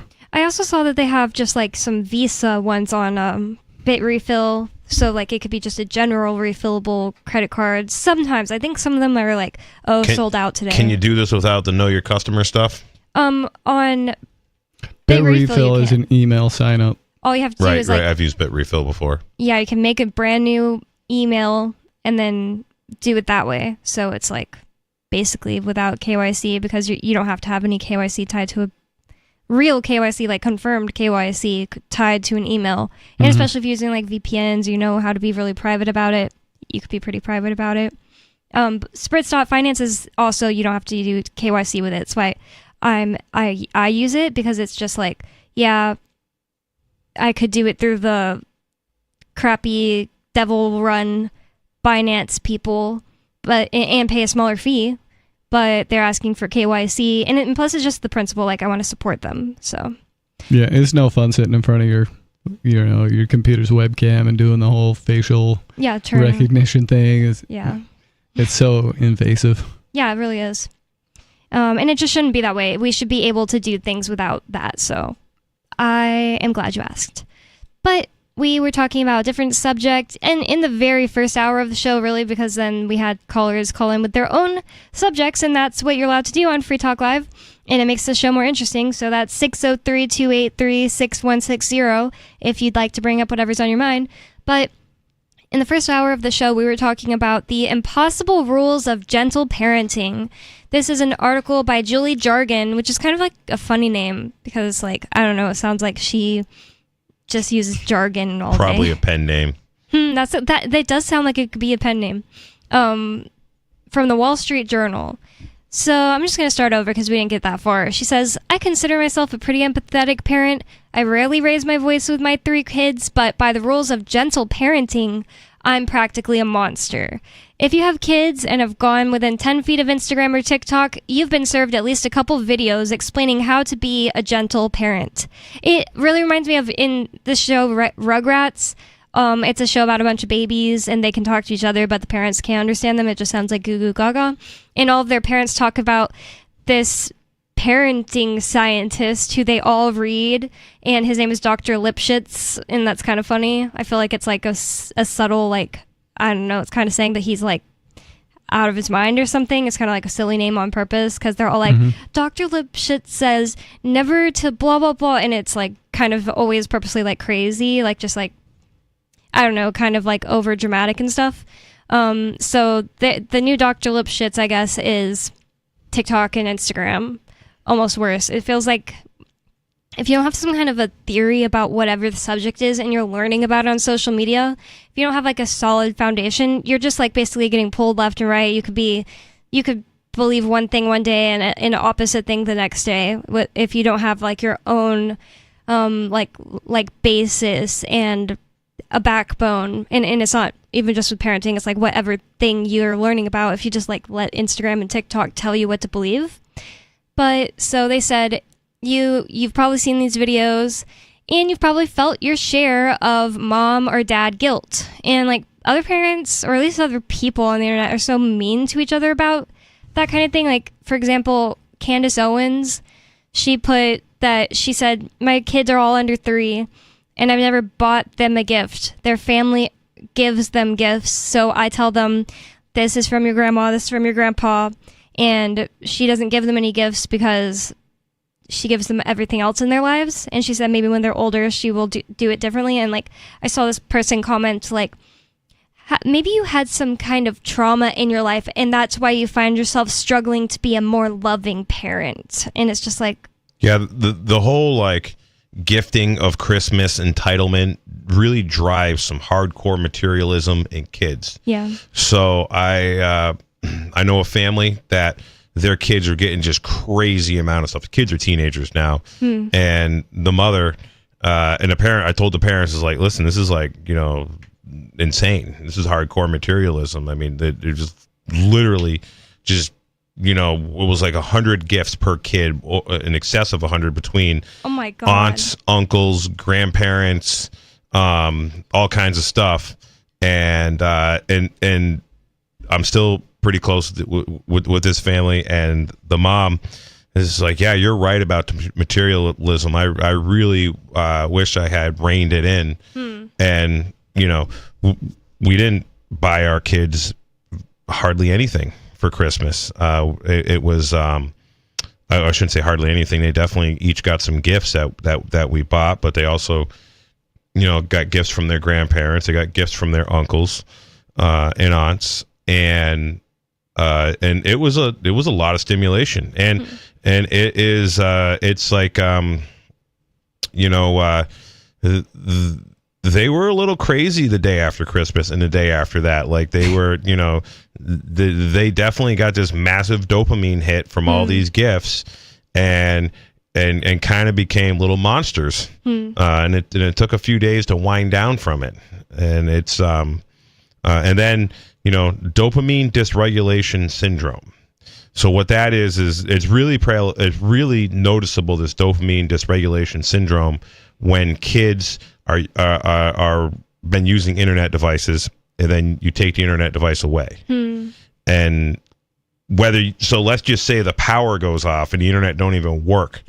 Like, these kids throw fits and they go crazy, or mom or dad takes it away, or you have a divorced parents, and I believe the term is Hollywood dad syndrome, where mom has a kid during the week and doesn't let the kid use the internet devices or play video games, but dad just basically lets them just get high all weekend playing video games and internet devicing. And then they go to mom's, and it's like 48 hours of hell for mom because the kids they're not getting high anymore. And it's a similar thing to what happens when you give Narcan to somebody who you suspect is overdosing, and then the guy who you just gave the Narcan to because he was high on heroin gets very violent with the first responder that just Narcaned him. Because that like drops his dopamine? Correct, because with alcohol or a lot of other drugs, even heroin, it comes off at like a rate. So like alcohol, it takes many hours to like come off the alcohol. So like you feel hungover, you feel kind of crappy. But when it goes from being high to sober in the drop of a hat, which happens when you remove the internet device, because it's just bam. And I've watched teenage kids they have this like look like they want to kill you because the internet don't work, or because you shut off the internet, and they're just so visibly angry because I've done this to some teenagers, and they they're just pretty much rotting their brain, doing whatever on the internet, and you shut it off. So it's a similar thing with the whole Christmas situation. Like I'm not a big fan of Christmas. It drives materialism, and the whole like Christmas thing is pretty much 100% a fraud, anyways. Every single element of it. I feel like all kids really like before they get trained to be materialistic, all they really like about Christmas, before they get drawn to that, is all the stuff about being nice to each other anyway. Like my little brother, who's 11, I think my parents are pretty good at reining that stuff in. I feel like they are different parents now than they were when I was a kid. And they should be different because they learned. But they I was have more like kids. 0% spoiled as a kid. And I think they're a little bit more spoiled because they're younger kids, or because my parents are older, more able to be pushovers. I don't know. But either way, my little brother, he told me, I asked him, why do you love Christmas so much more than Halloween? Because he told me, he was like, Christmas is better than Halloween. I was like, why? Like, I totally disagree. And he was like, I like when the Christmas tree is up and our family comes over. I like sitting under the Christmas tree and looking at the lights. And I was like, oh, I really thought I was just going to say because I get like presents, So I feel like you can make your kids happy without like drowning them in presents. And a lot of times I think that parents are kind of like, oh, well, when I was a kid, I didn't get things. And that's like so painful to them to remember, that they want to make it their kids have like everything they didn't get, which is understandable. Yeah, I mean, I'm definitely not opposed to getting my kids a bag of coal so they can, use the coal-fired blacksmith forge. And, coal has value. Yeah, coal's got a lot of value. A lot of BTUs in coal. Actually, there's a big coal plant on fire right now in Western Canada. Really? Yeah, it's still like the number one exporting coal facility, and it's like in flames. When did that start? I just saw it on the David Avocado Wolf Telegram page a few minutes ago. Oh my goodness. That's awful. It was Canada's infrastructure is falling apart. Yes, it is. And so is the infrastructure in the U.S. because in the U.S., 80% of your money that you spend on taxes goes quite literally to pensions, and then the other 20% goes to inflated, pork-filled infrastructure projects. Oh, and I learned a new reason that they want to poison us recently. It's because if you think about it, the majority of the government workers are not really the they, them, and those. The majority of the government workers are just like useful idiots who are doing some stupid job, and they're the ones that they get pensions. Well, there was an article in Bloomberg when somebody did a study. Somebody did a study showing how great aspirin is for lots of things. And the thing about aspirin is, like, you might think, wait, that's Big Pharma, it's probably bad. But in reality, aspirin is actually the bane of Big Pharma's existence because it can do a whole bunch of things, but it can't be patented anymore because it's been like over 100 years. So, it's like not copyrightable anymore to make an aspirin, and somebody get a crazy amount of profit for it. That's why it's dirt cheap. And it can do a whole bunch of good things for you, including fight against cancer. You can look at Georgy Dinkov's work and at haidut.me. So it's like HAIDUT.me. And he is actually doing his own experiments, and he's not a doctor or anything, so he had to really fight to get some labs to work with him just because he's all self-taught, and he's like a savant almost. So people are like, why are you even interested in this stuff if you're not a doctor? So they've really tried to keep people out of, and he has the money to pay for it. Anyways, he's been doing studies showing that B vitamins and aspirin together have been killing cancer on rats. And it wasn't his study necessarily, but there was a study older that showed something like that about how good aspirin is for stopping cancer from growing. And Bloomberg wrote an article saying that the people who did that study need to be, ostracized, blah, blah, blah, because they said this was their reasoning. Our pension payments couldn't take it if people live that much longer. It's going to cause the downfall of civilization, because if we have to pay pension for that much longer, then so they don't want people to live longer simply because it's going to cost them money. Yeah, the pensions are extremely fragile. Yeah, if your civilization is dependent on people not living longer, then you probably did things wrong. You might want to rewire it. That's such a good point.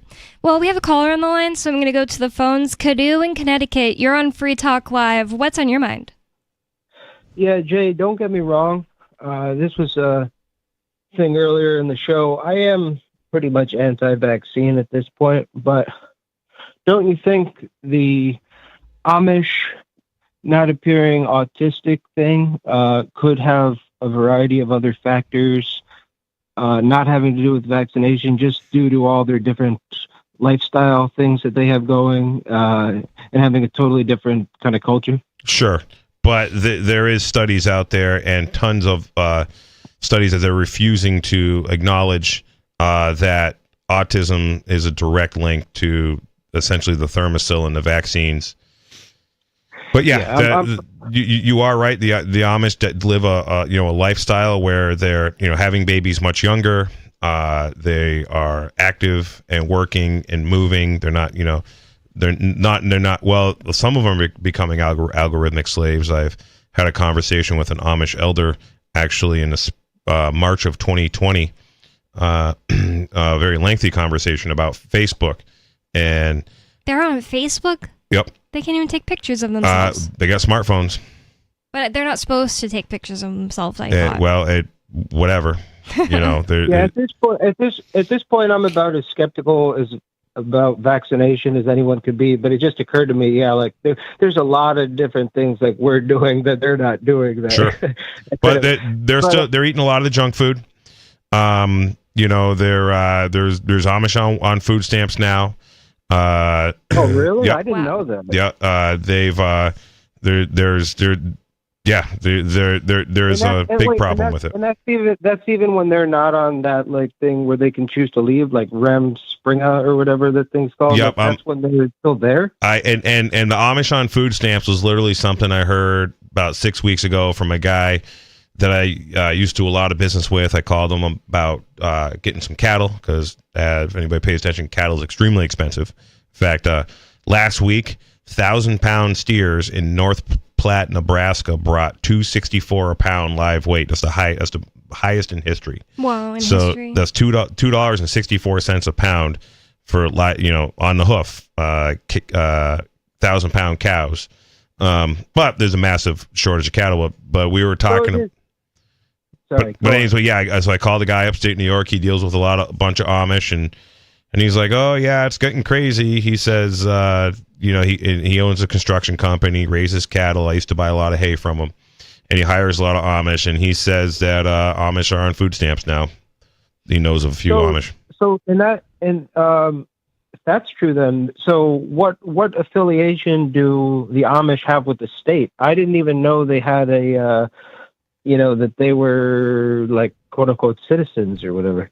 So there's all kinds of things with the Amish, but another thing too is a whole bunch of Amish voted this year, and they didn't want to before, but they did. And so one of my friends, who's he's one of these state national guys. I've known him for 30 years, and he's probably listening to the show right now. But anyways, he told me that he's like, yep, 180,000 Amish in Pennsylvania voted, so 180,000 Amish checked off a document saying that they're a United States citizen. Wow, I hadn't thought about that part. If you check that you're not a United States citizen on a voter registration document, the FBI will contact you. Whoa. Does that mean that the Amish are getting cucked? Is that what's happening? I think so.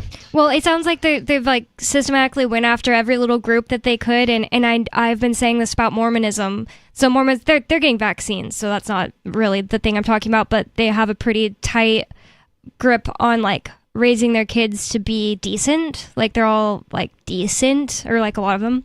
And I think they're going after them because have you guys heard of this show called The Secret Lives of Mormon Wives? I brought it up on the show, so might have. I haven't seen it. It's a reality TV show, and they have these women who they have kids. They're part of something called Mom Talk, and because it's on TikTok, but now they're on an actual reality TV show that's on Hulu and also on television shows.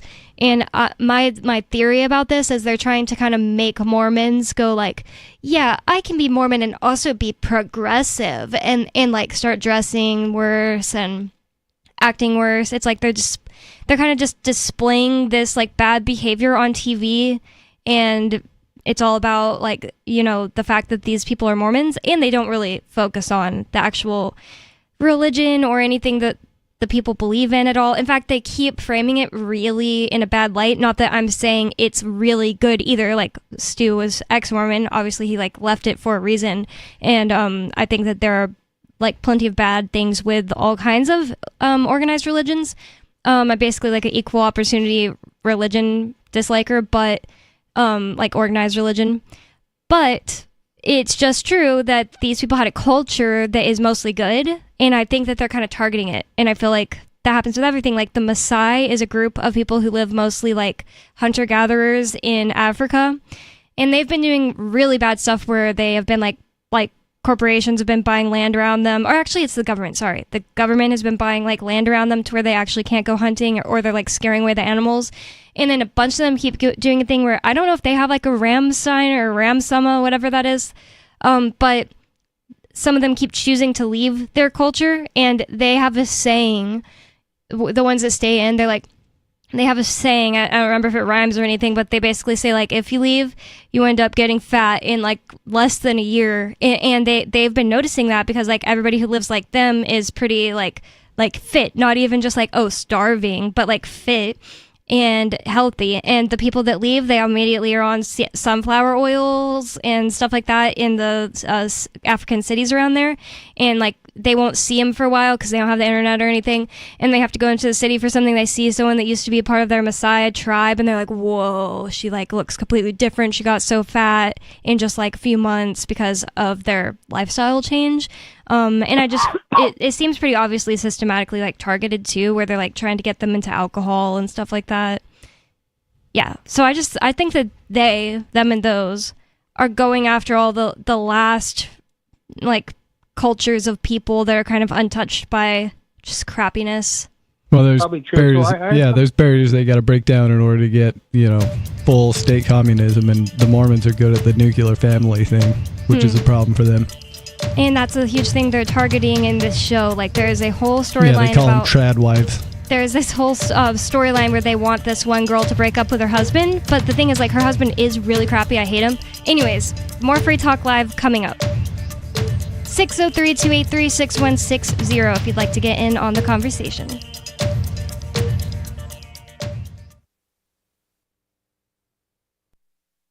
Join liberty-minded voluntarists, anarchists, and libertarians from June 13th through the 16th for the 8th annual Fork Fest at Rogers Campground. in the beautiful White Mountains of New Hampshire. ForkFest is a fork of the Porcupine Freedom Festival, which has sold out in recent years. ForkFest happens the weekend before the Porcupine Freedom Festival. ForkFest is decentralized, which means that there's no ticket cost and no one is in charge. All you have to do to join the fun is reserve your camping site, RV site, or motel room with Rogers Campground for June 13th through the 16th. You can find out more at the unofficial website, forkfest.party. You can also connect with other attendees on the ForkFest Telegram and Matrix chat rooms, as well as the ForkFest forum. You can find links to those at forkfest.party. We hope to see you there June 13th through the 16th. forkfest.party. From Feature Story News in Washington, I'm Benji Haya with your Week in Review, a roundup of this week's big events from around the globe. First, Azerbaijan Airlines is blaming what it calls external interference for a plane crash in Kazakhstan on Christmas Day. The commercial jet was en route from Azerbaijan's capital, Baku, to the Russian city of Grozny in the northern Caucasus before it smashed into the ground in a fireball that killed dozens of passengers. It was downed, reports suggest, by a Russian air defense system. Here's aviation commentator and former pilot Terry Tozer. Close-ups back up the idea of complete hydraulic failure with loss of control. So I think the pilots did a pretty remarkable job to get it where they did, quite honestly. The Russian government has cautioned against what it calls hypotheses before investigations conclude. Roughly 70 people have died after a boat from West Africa bound for Spain capsized off the coast of Morocco. South Korea is in a political crisis after voting to impeach its acting president, just weeks after President Yoon Suk-yeol was himself impeached by Parliament following his failed attempt to impose martial law. Mitch McCann has the details. 2 weeks after South Korean lawmakers impeached and suspended President Yoon Suk-yeol, they have now impeached his acting successor, Prime Minister Han Duck-soo. The latest impeachment followed Mr. Han's refusal to appoint judges to fill vacancies on a court that will decide whether to reinstate or formally remove President Yoon. The next in line for the presidency is Finance Minister Choi Sang-mok, who is promising to end the political confusion and stabilize South Korea. The chaos began in early December when President Yoon Suk-yeol declared martial law in an attempt to eliminate what he called anti-state forces. And a NASA spacecraft has made history by surviving the closest ever approach to the Sun. Scientists successfully received a signal from the Parker Solar Probe after it had been out of communication for several days during its burning hot flyby. The US Space Agency is hoping the mission will help our understanding of how the solar system's star works. This is astronomer Professor Mark McColgan. The surface of the sun is about 6,000 degrees, but the atmosphere of the sun, what we call the corona, which is too faint for us to see if you look up, you should never look directly at the sun, but if you look out in the sky, you can't see the corona, it's drowned out by the sun itself. But during a solar eclipse, we can see this wispy atmosphere. That's at millions of degrees, and one of the big problems we don't understand is how you get from 6,000 degrees on the surface to millions further out. Parker Solar Probe, by flying very close into the sun, will help us understand that. And that was your Week in Review. Happy holidays and Happy New Year. You can stick it to the man and big tech. Join our FTL social mastodon at social.freetalklive.com.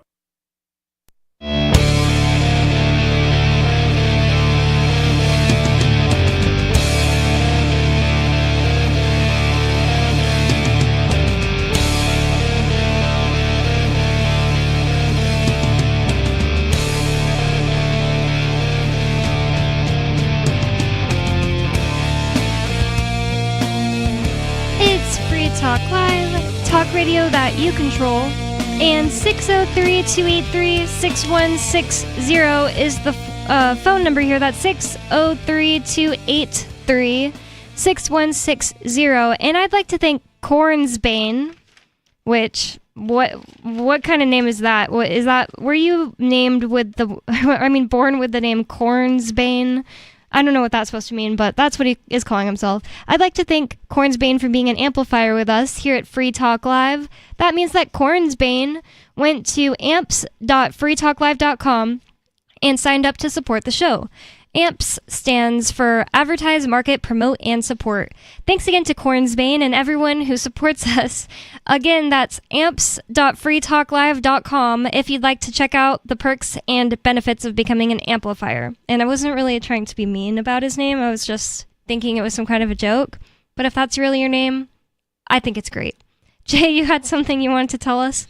Are you ready to embark on a journey to freedom? Join me for Anarchapulco Ascendance from February 17th to 21st, 2025. Explore decentralized living, connect with experts, and prepare for a future of possibilities. Secure your own spot now.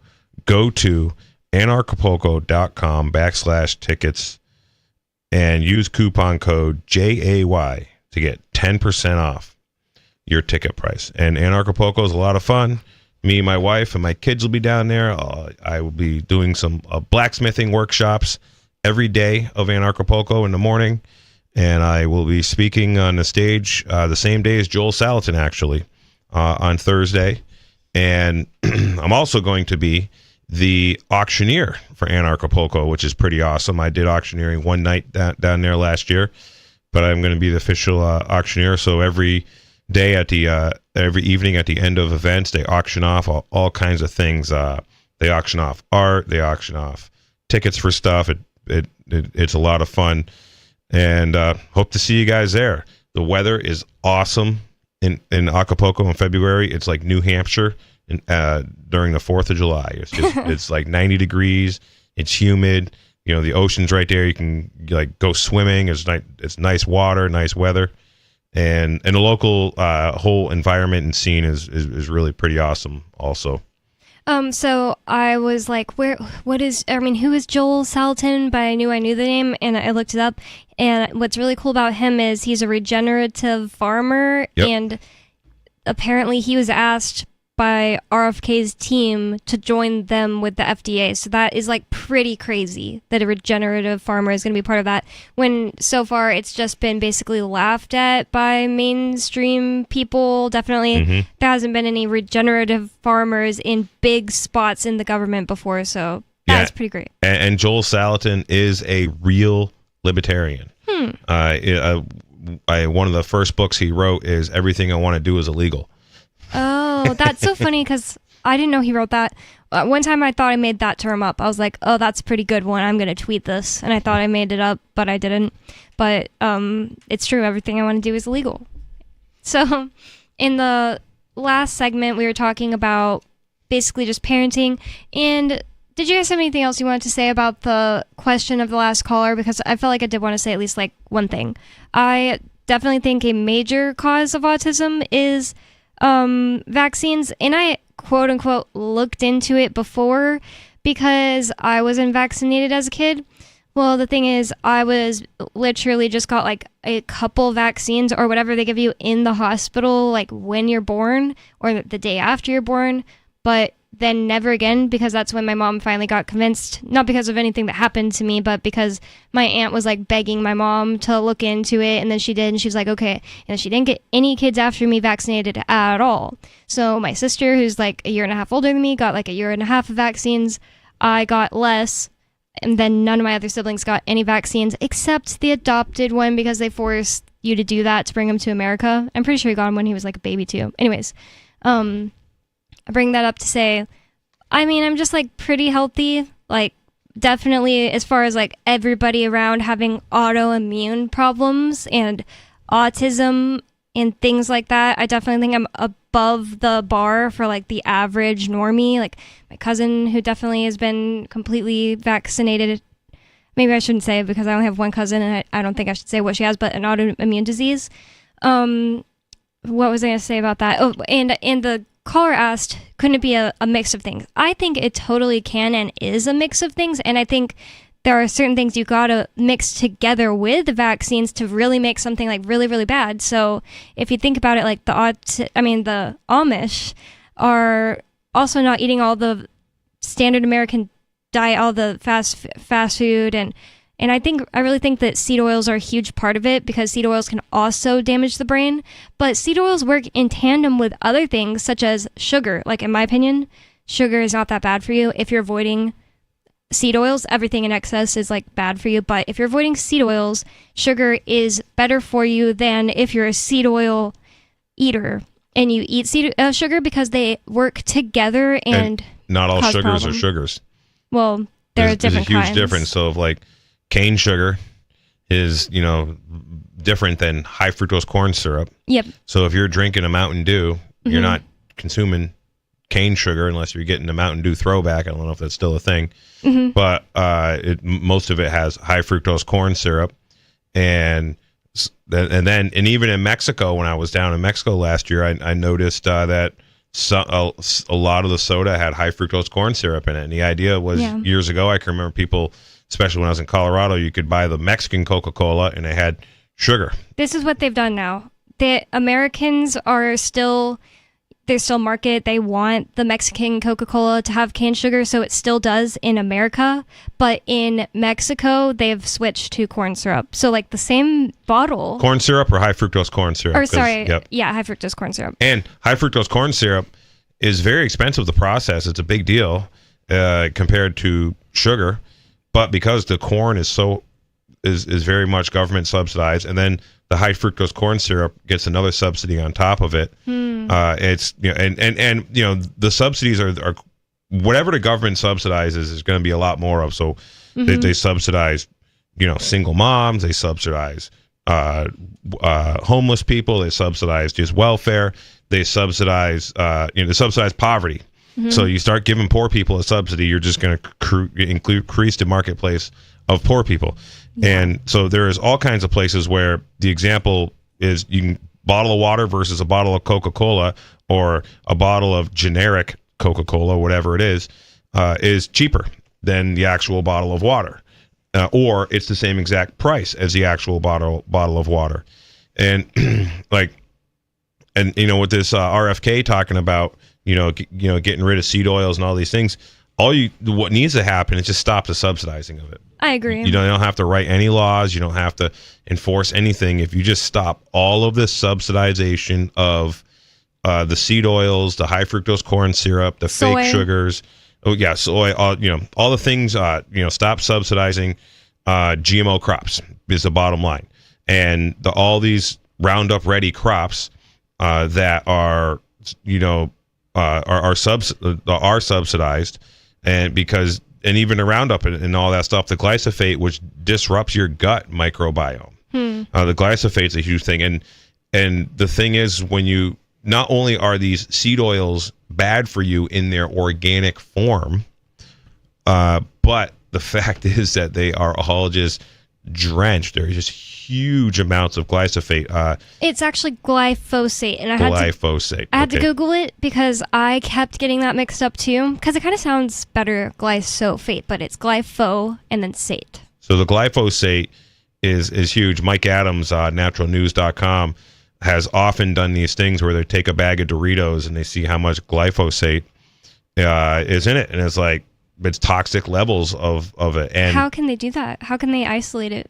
I don't know how they do that or what they got a lab, but they're able to find it in there. Interesting. And he also has certified all kinds of things having no glyphosate in it. So another thing that they did with Doritos, they took the I think it was the orange powder that turns it orange, not just the whole powder, but the dye, I think it was, and they did some tests on rats just with that, like a bunch of it, and it turned them not invisible, it turned them translucent. That's interesting. Their skin just doesn't sound good. That's all. Yeah, I kind of think that the autism thing, and it's definitely not. I mean, you can see with the increase of autism rates that there's definitely something causing it. I think I tend to think that it's a cocktail of environmental toxins, like for example with the Amish, they're also probably not cooking on Teflon coated pans, which is horribly toxic for you. And throw those things away and buy stainless steel ones. Yeah, all the silicone cookware is bad. All the Teflon cookware, anything that's coated, is definitely harmful. My wife had a bird, a green cheek conure, and they told her that if you have any Teflon cookware, you can't use it. Oh, with the bird. Because it'll kill the bird. I've heard that too. Just cooking with it in the house. Yep. The other thing is just like things that are in the environment that everybody is absolutely, basically almost everybody is absolutely getting hit with in America is stuff like the waves from, your cell phone. Mm-hmm. All of a sudden I can't remember what they're called. EMF. Yeah. RF waves and just there's a cocktail of frequencies just floating around too. And they can actually damage your mitochondria, it's been shown. I'm absolutely convinced that the vaccines are poisonous, especially in the form where they give you 4 or 5 jumbled into one jab. Mm-hmm. Those ones are particularly dangerous and should not be given to anybody. I think it's possible that somebody can make a properly attenuated virus, vaccine Mm-hmm. But you does can't what even it's get supposed to, but you can't anymore. get one. Not in this country. And if you absolutely need to take a chance on one, then I would recommend finding a single dose version of that vaccine. You might have to leave the United States. So if you can get one that's essentially preservative free. Right. So Andrew Wakefield in the documentary Vaxxed talks about MMR vaccine is like the big driver of autism. The mRNA, the new kind? No, the MMR. MMR shot, which is, I think that's 3 vaccines in one shot. Measles, mumps, rubella. Yeah.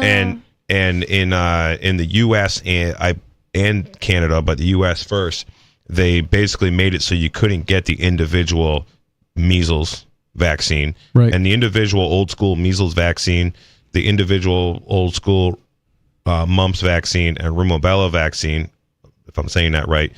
I think it's rubella. Rubella did not have the Thermacell, the mercury. And that is a preservative.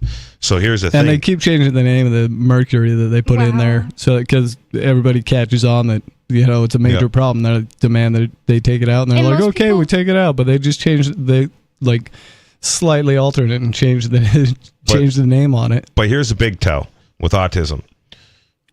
Are there any autistic kids who have not received any vaccines?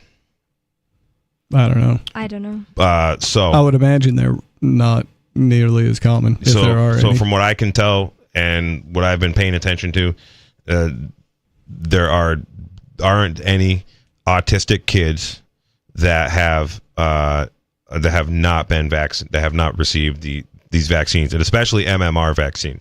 And you should watch the documentary Vaxxed, and Vaxxed 2 really discusses a lot of this stuff a lot. And another thing, one of these callers we got into doctors recommending stuff. Anyone who holds a doctorate, almost everybody. I know some people hold doctorates that aren't, but basically anyone who holds a doctorate, as far as I'm concerned, is just a cult member. Mm-hmm. You have to participate in this, whole indoctrination program for your entire brain development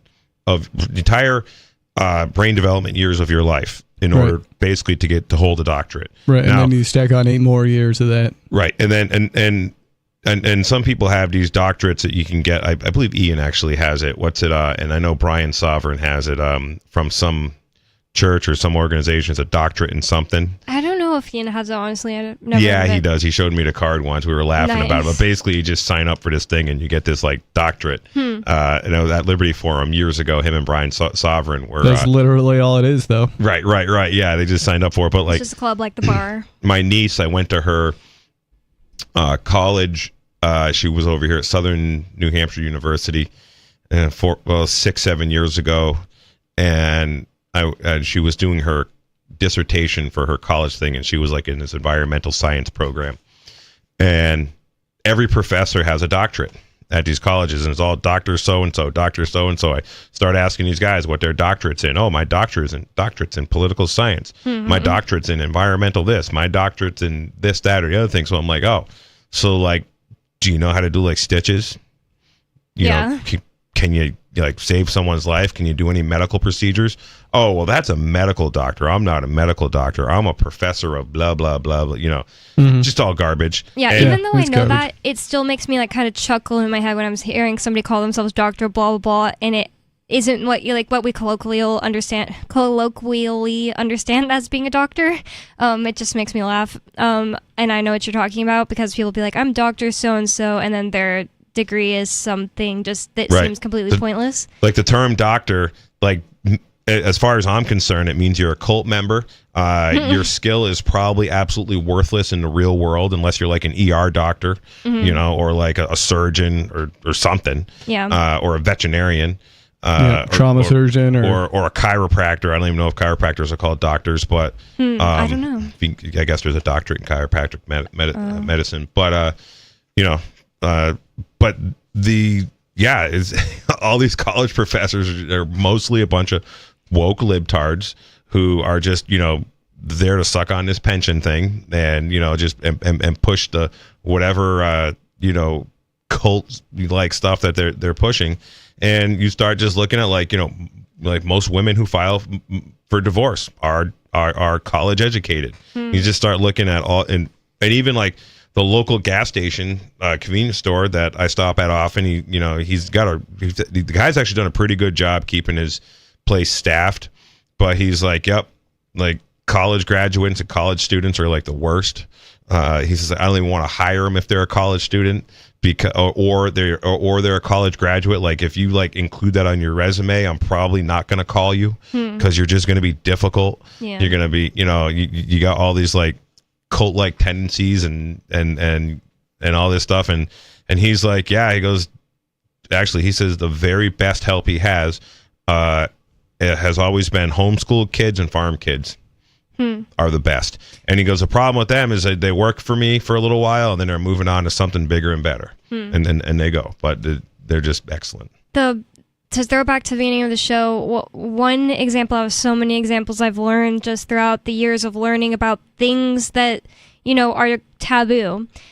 So I brought up this podcast called The Telepathy Tapes at the beginning of the show. And it's all based on the person who made the podcast is just like a documentary filmmaker. And she heard of the work of this doctor named Dr. Hennessy Powell. It's a woman in Oregon, and her name is Dr. Hennessy Powell. And she worked with non-speaking autistic people for a long time until she started putting together the pieces where she noticed tons of parents were saying stuff like, yeah, so he does this and this. Oh, and you might not believe me, but he can read my mind. And she started getting interested like a real human being with a heart and soul. And she started trying to study this stuff as a doctor, like a doctor of medicine.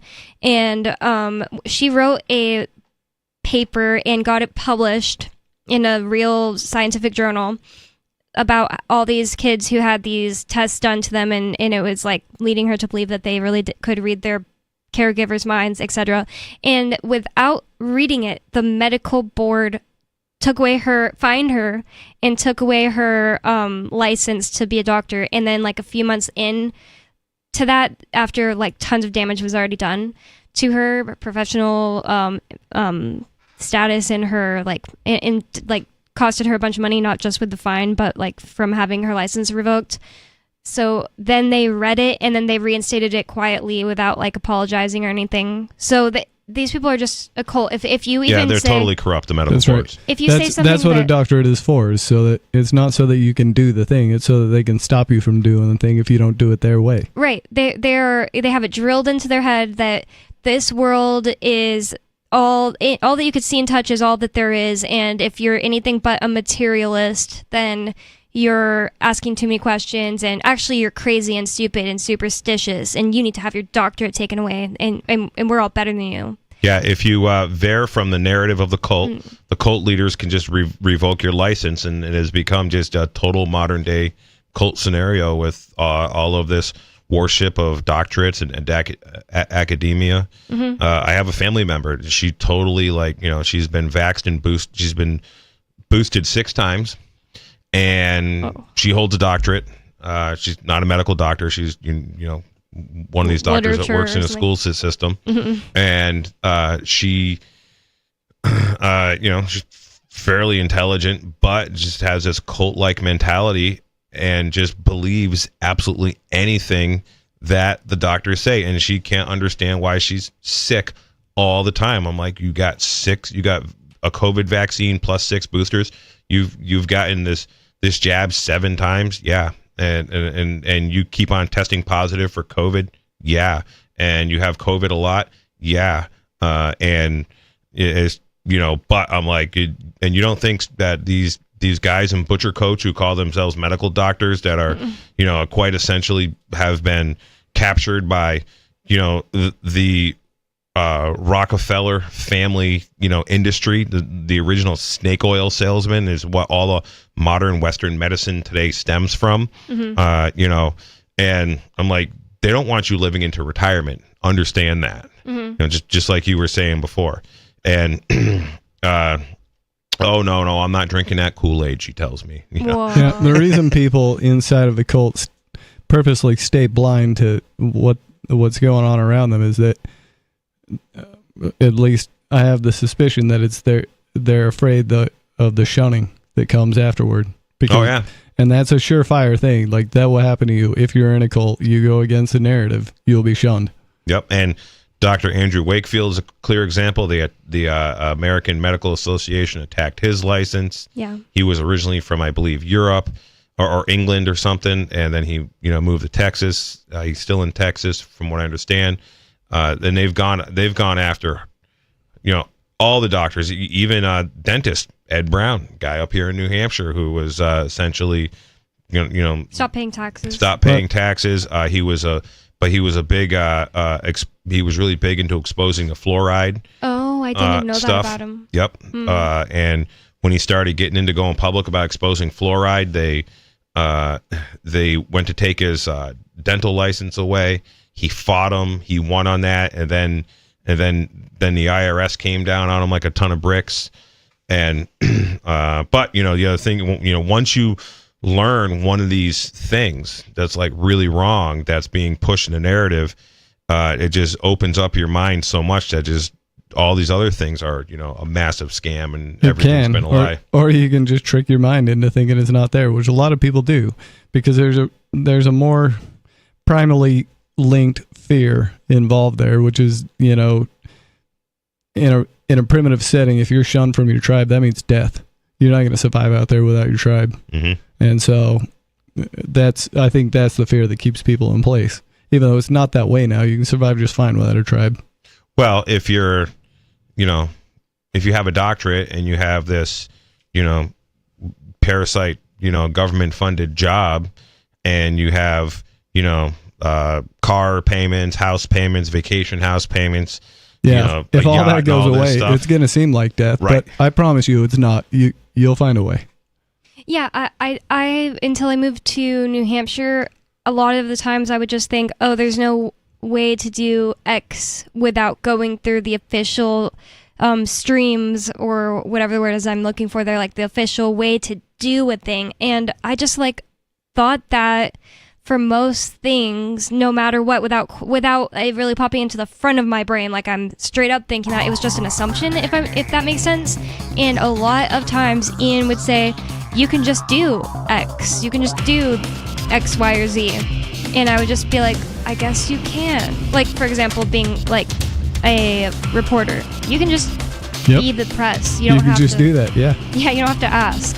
And I think like it makes a lot of sense that a lot of people don't think that way because they're taught not to for 12 years in government schools. It's Free Talk Live. More coming up. We have some good news. The indictments against Ross Ulbricht in the District of Maryland were dismissed with prejudice, meaning they can never be refiled. This is especially good because those indictments contain the only charge ever made that Ross engaged in murder for hire. This was a serious allegation that Ross Ulbricht denies. It was never prosecuted or ruled on by a jury, but was trumpeted by the federal government and the media as if it were proven fact. The Maryland court held these indictments for almost 5 years, poisoning Ross's case and leaving him under a cloud of unproven allegations. As explained in Ross's appeal to the Supreme Court, the fact that the judge used these allegations to give Ross a draconian sentence of double life without parole violated his Sixth Amendment right to a jury trial. Judges are required to issue sentences based on convictions decided by a jury, not unproven allegations never even charged at trial. Although this is a positive development, the dropped indictment will not set Ross free. Now, a presidential pardon is Ross's only hope of freedom. Sign the petition at freeross.org. freeross.org. There are basically two types of advertising, direct response and branding. Radio's great for direct response with its low cost to listener ratio, but audio can't be beat for branding, which is a longer term endeavor. You want to be the first thing that someone thinks of when they think about your product or service. If you have a local business that you want kept top of mind in your community, call the station. If you need national reach, Free Talk Live's got around 200 radio stations, millions of monthly listening sessions, can suit all budgets, and if we don't think we're right for you, we'll tell you. Email me, mark@freetalklive.com. Tired of cancel culture? Sick of mega tech corporations holding an axe over your head? Join the LRN.FM Matrix chat server. It's self-hosted, so no one else can tell us what to do or say. Don't like the existing channels? You can make your own. You can even connect into some of our channels from other Matrix servers. It's federated. For the full LRN.FM Matrix experience, though, you should join our server via the step-by-step instructions at chat.lrn.fm. Chat.lrn.fm. You're listening to the live edition of Free Talk Live. Hour number 3 is next after the news here on the Liberty Radio Network at LRN.FM. From Feature Story News in Washington, I'm Benji Haya with your Week in Review, a roundup of this week's big events from around the globe. First, Azerbaijan Airlines is blaming what it calls external interference for a plane crash in Kazakhstan on Christmas Day. The commercial jet was en route from Azerbaijan's capital, Baku, to the Russian city of Grozny in the northern Caucasus before it smashed into the ground in a fireball that killed dozens of passengers. It was downed, reports suggest, by a Russian air defense system. Here's aviation commentator and former pilot Terry Tozer. Close-ups back up the idea of complete hydraulic failure with loss of control. So I think the pilots did a pretty remarkable job to get it where they did, quite honestly. The Russian government has cautioned against what it calls hypotheses before investigations conclude. Roughly 70 people have died after a boat from West Africa bound for Spain capsized off the coast of Morocco. South Korea is in a political crisis after voting to impeach its acting president, just weeks after President Yoon Suk-yeol was himself impeached by Parliament following his failed attempt to impose martial law. Mitch McCann has the details. 2 weeks after South Korean lawmakers impeached and suspended President Yoon Suk-yeol, they have now impeached his acting successor, Prime Minister Han Duck-soo. The latest impeachment followed Mr. Han's refusal to appoint judges to fill vacancies on a court that will decide whether to reinstate or formally remove President Yoon. The next in line for the presidency is Finance Minister Choi Sang-mok, who is promising to end the political confusion and stabilize South Korea. The chaos began in early December when President Yoon Suk-yeol declared martial law in an attempt to eliminate what he called anti-state forces. Elsewhere on the continent, Pakistani airstrikes in Afghanistan have left approximately 50 people dead, according to Taliban officials. The group is now vowing retaliation. Ishan Garg brings us the latest from the region. A Pakistani airstrike in Afghanistan's Paktika province has become the latest flashpoint between the two neighbors. Though Islamabad is yet to comment on the attack, military officials speaking to news agencies say they carried out the strike against a camp of the Pakistani Taliban, a group known as the TTP. The Taliban-led Afghan government says close to half the people killed in the strike were women and children. They claim none of the people who have died were associated with the TTP, a group seen as a terrorist organization by Islamabad. It comes just days after a Pakistani Taliban attack killed 16 Pakistani military personnel close to Paktika province along the border region.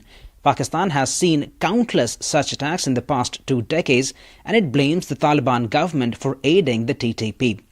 Taliban officials in Kabul have criticized the strikes, saying it's a blatant violation of all international principles. They are threatening retaliatory strikes against the Pakistani army, further escalating tensions between the two countries. Israeli airstrikes hit Yemen's main international airport. Here's our chief correspondent Simon Marks breaking the news at the time. Israel says it has hit Houthi targets across Yemen with airstrikes.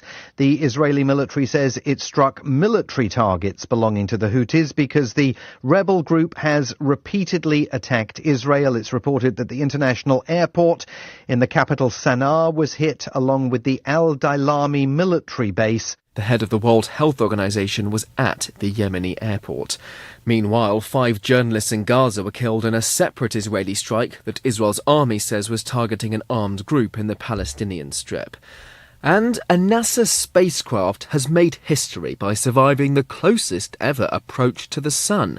Scientists successfully received a signal from the Parker Solar Probe after it had been out of communication for several days during its burning hot flyby.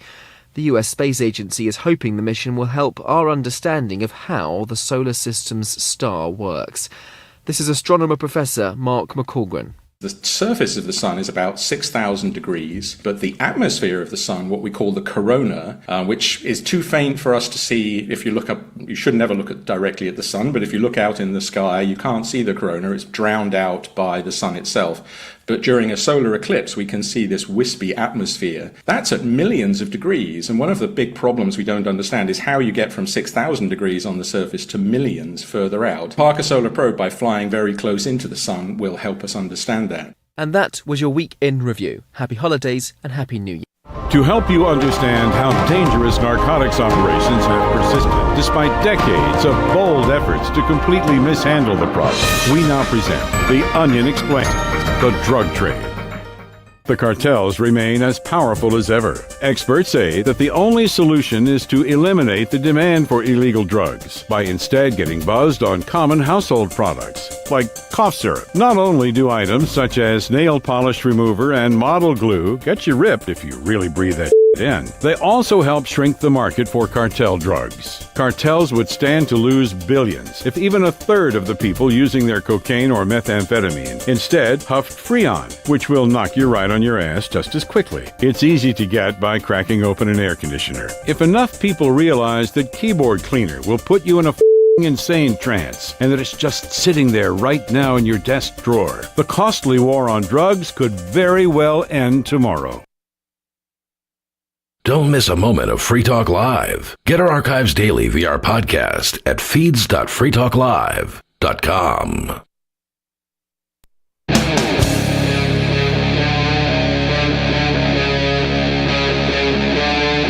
Free Talk Live.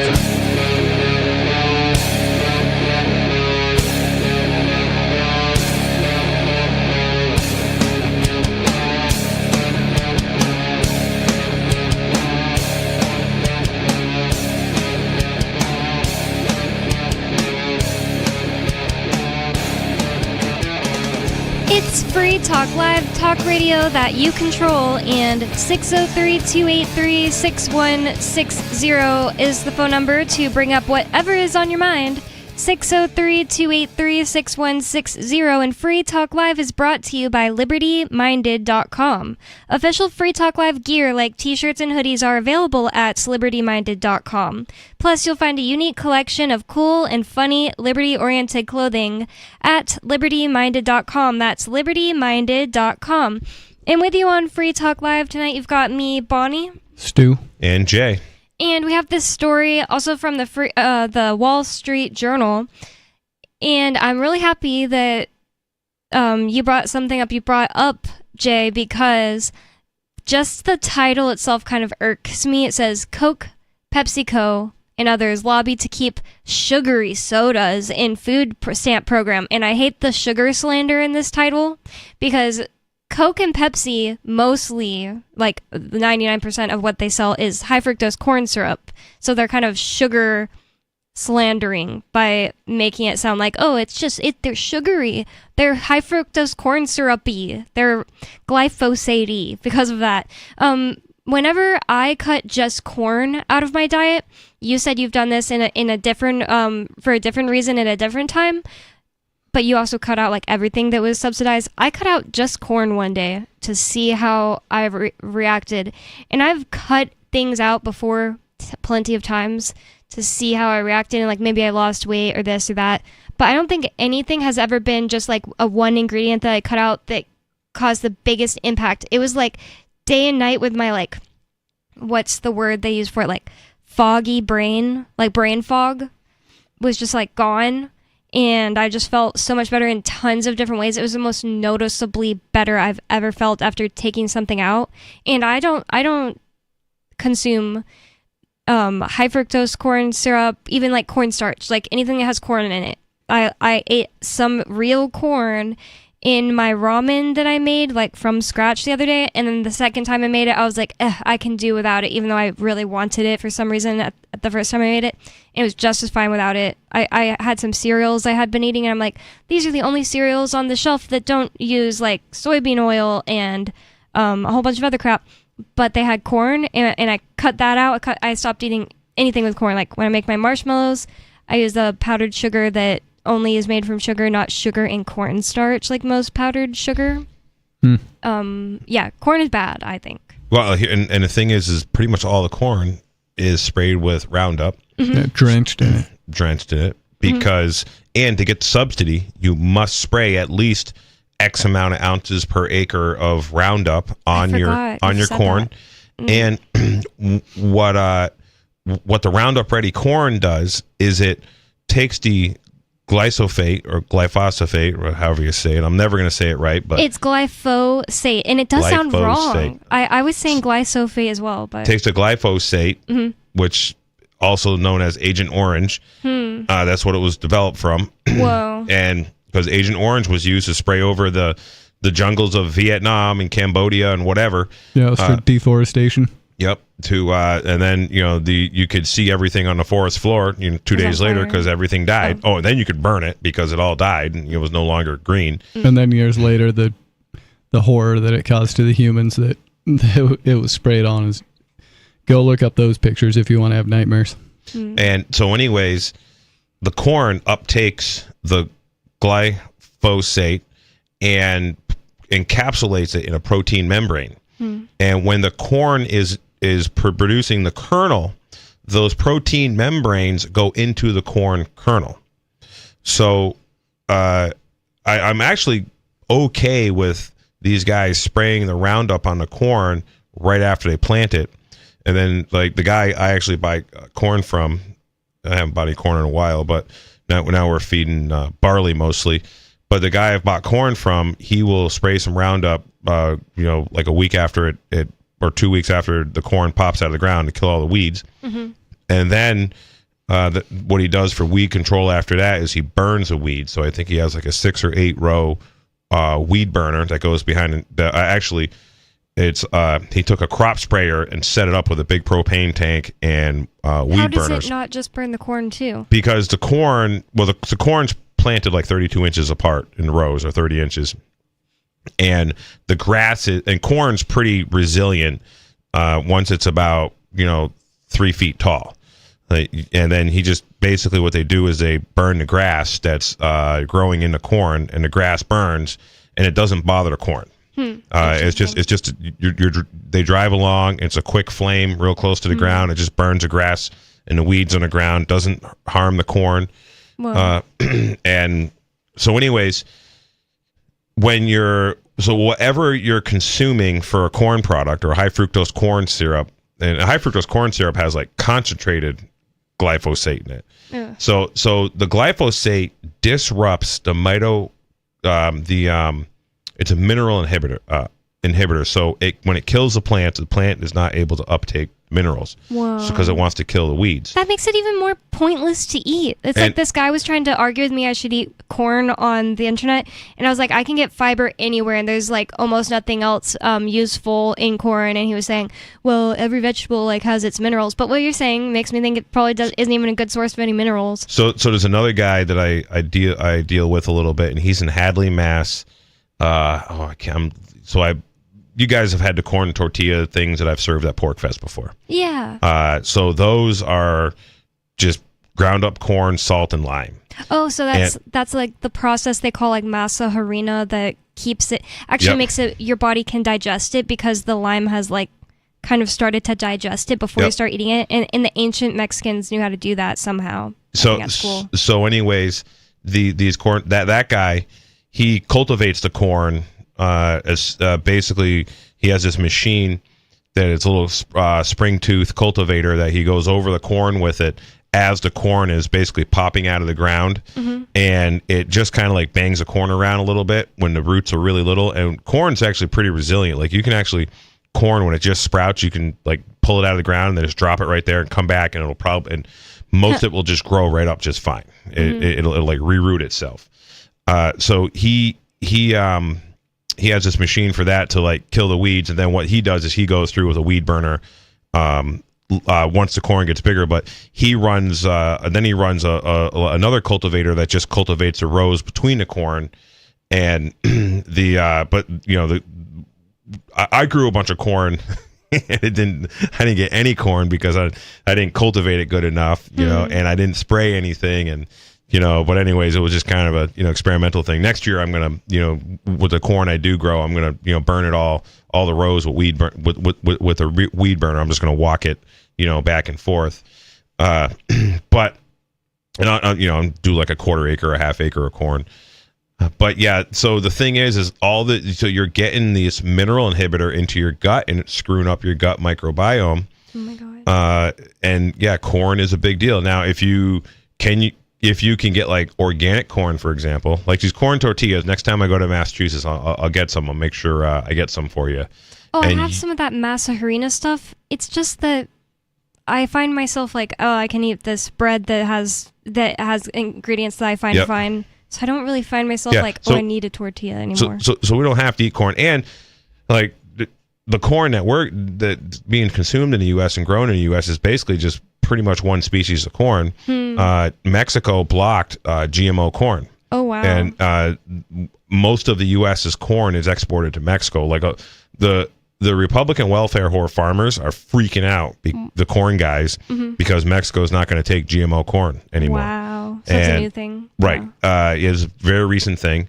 But Mexico, actually, domestically, they grow like 71 varieties of corn. Wow. There's all different colors and other stuff. Like the corn that we're growing didn't even exist until, recent history. One thing that kind of creeped me out is my ex that was from Mexico, from like the country in Mexico. He told me that when he got to America, he was like creeped out by the look of the chicken, and he was like, all chicken meat looks totally different in Mexico, and that creeps me out. I think about that all the time, and I barely eat chicken, half because of that. And he's talking about chicken meat you go buy at Walmart, right? Yeah, probably. Yeah, okay. Yeah, because we lived in a city, so. I'm going to answer the phone. We have Turd Ferguson in Pennsylvania on the phone. You're on Free Talk Live. What's on your mind? Teen Pop Talk Live. What's up, dude? Today's my birthday. Happy birthday. And thank you. Yeah, happy birthday, Turd. I appreciate that. Thank you. But I've had like the worst day of my life today. I don't know why. It's just a series of unfortunate events. I'm sorry. I laugh because it's a book title. Book series title. Oh, yeah. Yeah, I know. I didn't mean to use the book title, though. I hope... but that's fair use of the book title, so and I would never violate their intellectual property in a way that they would dislike, to be clear. I gotta say, I was displeased with your opinion on the upcoming teen pop goddess that my record company will make, who has a booty like 2 half watermelons in her pants. Ew. And I hope it's not somewhere else. In her pants. Well, I gotta say, I don't know if you saw it, but her lips are real, and I know because I've seen pictures of her sister who has similar lips, and her sister's not even old enough to get plastic surgery. So that's you don't how know that. I feel like people are just getting it younger and younger for one thing, and for another thing, it has like the telltale signs of fake lips. I am not being rude. Here's my 100% opinion. If those are her natural lips, I feel bad for her because they look like botched, big, overfilled lips. There's just this woman. This is what Turd is calling into a national radio. I got no idea what you're talking about. This is what Turd is calling into a national radio station to say, or show to say. There's this woman someone in his real life that I don't know the name of, who he is interested in and thinks is hot and wants to see if she'll record a pop song for him in his studio. And he's not he's not a professional. He's never made a song that's gotten anybody any money or anything. And he thinks he can trick her into coming over to his house. I mean, trick. Who am I trying invite to her trick? over. And what do you? Well, I mean, just curious. I mean, like, because I mean, everyone who's heard my beats likes them except for you. So, and Aria. But I don't care And what who Aria is the pop music consumer in this situation? Just me. Well, I consume quite a bit of teen pop, actually. Well, I mean, obviously you're going to like your own beats. Also, I told you I haven't heard any of your beats in like 2 years, so maybe I'd like the ones you're doing now, because the one Lori said she liked is a new one. Yeah, well, I think you'd like all of them, and I think, whatever. The bottom line is, I'm not tricking anybody. I would never do that. I'm an honest person. And I also, I forgot to say, I was eating dinner last night, and my younger stepsister was there. She's about your age. And she was just talking about how awesome Slater was, which I thought was interesting. Yeah. I wish Slater didn't like ruin her career by going too woke. Basically, somebody uncovered an old Twitter where Slater was 14 and said the N-word with an A at the end, and she wasn't like being like mean with it. She was just using it like they use in rap songs. And she was like, I'm so sorry to anyone that my words from when I was 14 might have hurt. Yeah. And like went into hiding and ruined her career. Yeah. It was horrible. Don't ever apologize. Don't ever apologize. I don't think anyone should ever apologize, because that's basically, first of all, apologizing is basically admitting that you did something wrong. Mm-hmm. So instead of doing that, you should double down on it. Like for example, she could be the most popular pop star in the world right now if she did that, because her first album, her debut album, was so good. I don't think that anybody cares about this right now except you, Turd. But I agree about don't apologize to the woke mob and give them more fuel and go into hiding at the peak of your like popularity to where you just lose steam, and every other album she's had after that has been like sounds good but didn't get as popular, didn't like make her a bunch of money or anything. And part of an element of getting popular is basically you're willing to push the narrative, or they got dirt on you, or you're like, I don't know, you're a pedophile or something, like the whole narrative, the whole machine. Just, I don't know, look how all the people that, got popular because of P. Diddy's influence. And, what did that popularity cost those people? Hopefully we're going to find out, that these tapes will get released, and we'll see, who in, Pedo Wood is, involved in this stuff. But yeah, the music industry is a dirty, dirty beast, and it has been for a long time. And it's very possible that this person Turd and I are talking about, named Slater, actually got targeted and brought down, not because she was like some kind of outspoken libertarian or anything like that at all, but because she got famous and popular and made good music from making music in her bedroom and like putting it on SoundCloud at first, and then getting noticed by people and getting producers to make better music. And I went to one of her first ever like mini tour, but one of her first ever shows, and she sings so well, like in person she sings well. But what I'm saying is I could see them wanting to take this person down because, we don't want people having any ideas. You can't just listen to music off SoundCloud and like that. You have to listen to like the ones we produce and whatever we have, rubber stamped for you. Yeah, I wouldn't be surprised to find that this person had a meeting with a music producer executive, and they offered a deal that person didn't like and said no thanks, and then that's what happened. They said, we're giving you an easy out, you can take it, or we can do this the hard way. And then they because like how do you, without some kind of like extra knowledge, find an anonymous Twitter and find out that it was Slater's when she was 14? It just I totally believe that is possibly the government or something like that going on. What do you think, Turd? I think a few things. I mean, first of all, I really don't care about Puff Daddy. I think he's a moron, and I think of all the people that have been really successful. Yeah, that's his. Wait, isn't his name P. Diddy? Is that the same person, Puff Daddy? Yeah, I mean, he's changed his name a bunch of times. I honestly didn't know. I don't really know him that much, or I don't know any song by him. He was like, well, if Tupac can change his name to Machiavelli, then I could change my name to P. Diddy, yo.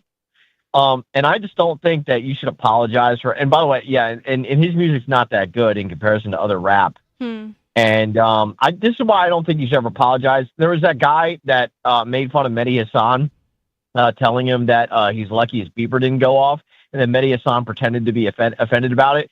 that guy should have doubled down. He should have been like, oh, what? Too soon? What? You have one of your terrorist friends in the hospital who got blown up by a beeper? Poor little guy. Poor little guy?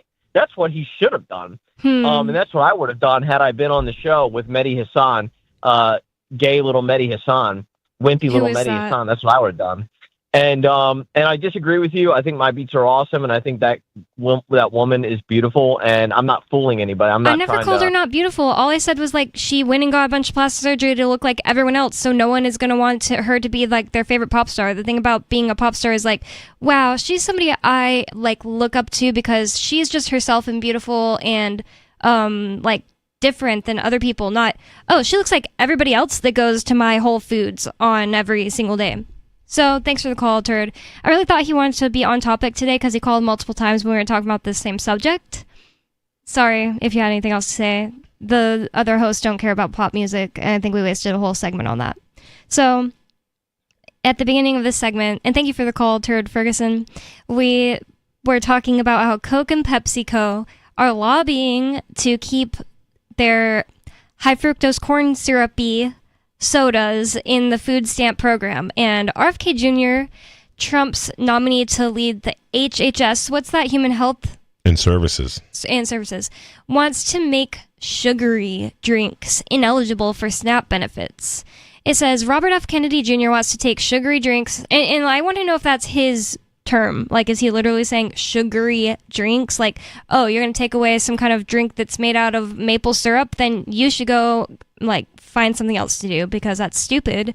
But anyways, RFK Jr. wants to take sugary drinks out of the shopping carts of food stamp recipients. Coca-Cola, PepsiCo, Keurig, Dr. Pepper, I guess it says and Keurig, Dr. Pepper. Oh, so that's one brand is Keurig, Dr. Pepper. I didn't know they were together. Are mobilizing to stop him. Kennedy, the president-elect's nominee to run the Health and Human Services Department, aims to remove soda and processed foods from federal programs. Okay, wait. I guess I don't mind him removing basically anything from... Right, I mean, just remove programs. the food stamps. And the whole SNAP thing should be... All welfare should be done away with. But if he's trying to make something illegal, especially... if you could just make all the food items unavailable on EBT, that'd be perfect. Then you could just go ahead and juice up everybody's EBT, and that's fine. That sounds like a really good idea. I guess I was thinking differently because he also has been talking about making certain things illegal, like Red 40. I don't even want him to do that. And the thing is, like, Red 40 is quite literally a neurotoxin. It is. Yep. It is. And in fact, it's in those peppermints over there. So I've only eaten like one a week, and it's really killing me. And I bet it's subsidized. It probably is. But does that mean you guys think it should become illegal to be? No, to just be created? stop the subsidy. I think the same thing, and it sounds like you said the same thing earlier. And one reason I really like Dr. Mercola, do you guys know Dr. Joe Mercola? He's like the only person saying that in all of the like nutrition people I like to listen to on podcasts, etc. He's been like, if you just stop the subsidies on that, then it'll be fine. I was like, yes, that's why I love Dr. Mercola. I'm starting to think he's just a libertarian, and right about like everything. I would totally recommend his book, Your Guide to Cellular Energy. So it says Kennedy, RFK Jr., the president-elect's nominee to run HHS, aims to remove soda and processed foods from federal programs such as the Supplemental Nutrition Assistance Program, also known as food stamps, also known as SNAP. The move could have big repercussions for the beverage industry. And it's like they say that in such a negative way, but it's like if relying on the government to force people to accept SNAP in order to, if you need to rely on that for your industry to stay afloat, you probably don't deserve to stay afloat. Yeah, you definitely deserve to go out of business, and I hope you do. I want to see all the parasites fail. Mm-hmm. Yep.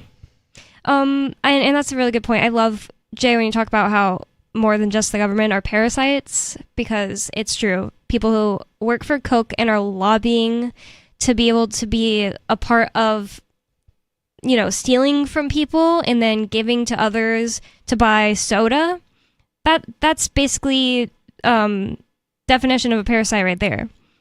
I want my company to be held up by theft of others.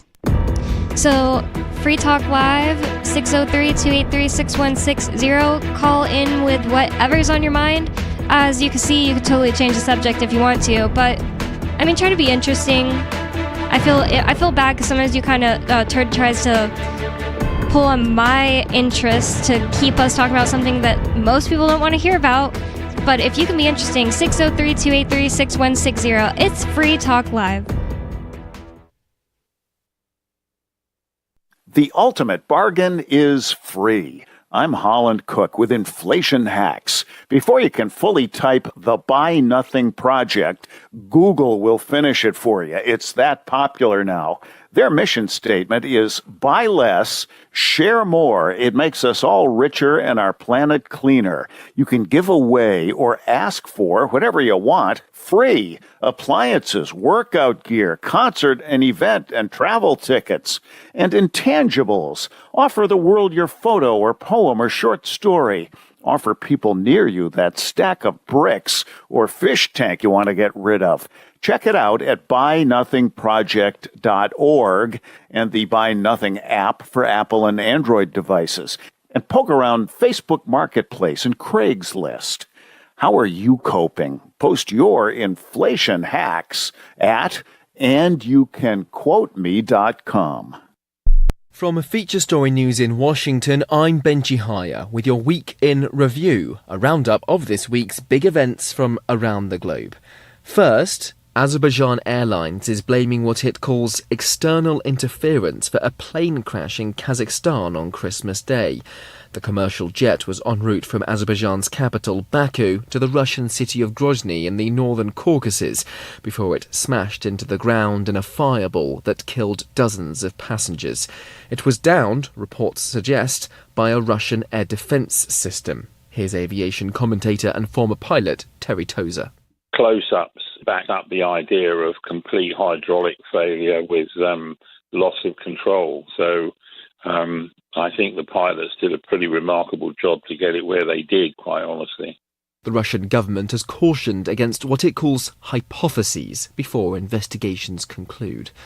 Roughly 70 people have died after a boat from West Africa bound for Spain capsized off the coast of Morocco.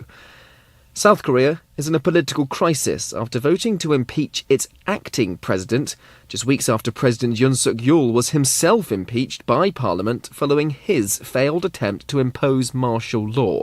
Mitch McCann has the details. 2 weeks after South Korean lawmakers impeached and suspended President Yoon Suk-yeol, they have now impeached his acting successor, Prime Minister Han Duck-soo.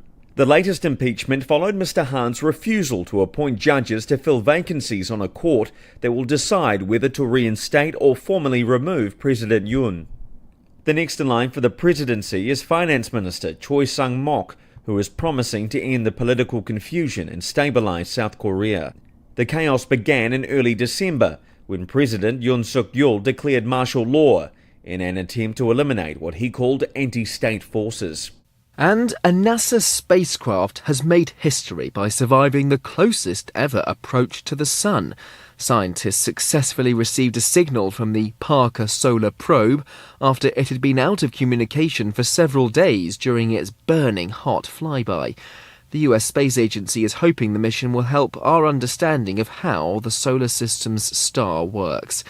This is astronomer Professor Mark McColgan. The surface of the sun is about 6,000 degrees, but the atmosphere of the sun, what we call the corona, which is too faint for us to see if you look up, you should never look directly at the sun, but if you look out in the sky, you can't see the corona, it's drowned out by the sun itself. But during a solar eclipse, we can see this wispy atmosphere. That's at millions of degrees, and one of the big problems we don't understand is how you get from 6,000 degrees on the surface to millions further out. Parker Solar Probe, by flying very close into the sun, will help us understand that. And that was your Week in Review. Happy holidays and Happy New Year. We're still not sure why you'd want to watch, but our video feed is streaming nightly for free at cam.freetalklive.com.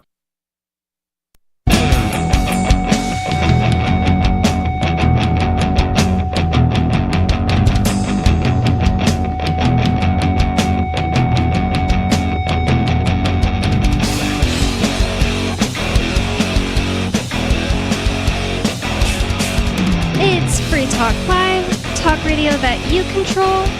And 603-283-6160 is the phone number for you to call. 603-283-6160.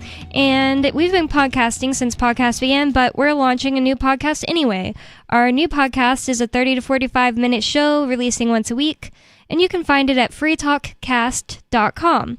It's brought to you by the same people who bring you Free Talk Live, and we'd love for you to check it out. The existing radio archive isn't going anywhere. This is just a new show designed from the start to be a podcast. So check it out at freetalkcast.com. But with you on Free Talk Live tonight, you've got me, Bonnie, Stu, and Jay.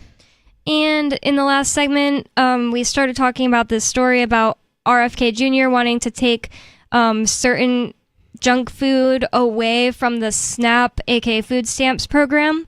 I bet these guys just sound hilarious trying to argue to keep their soda on the food stamps program, because like, what are you gonna say? Oh, it's so nutritious. Like, what are you gonna say about soda that keeps it there?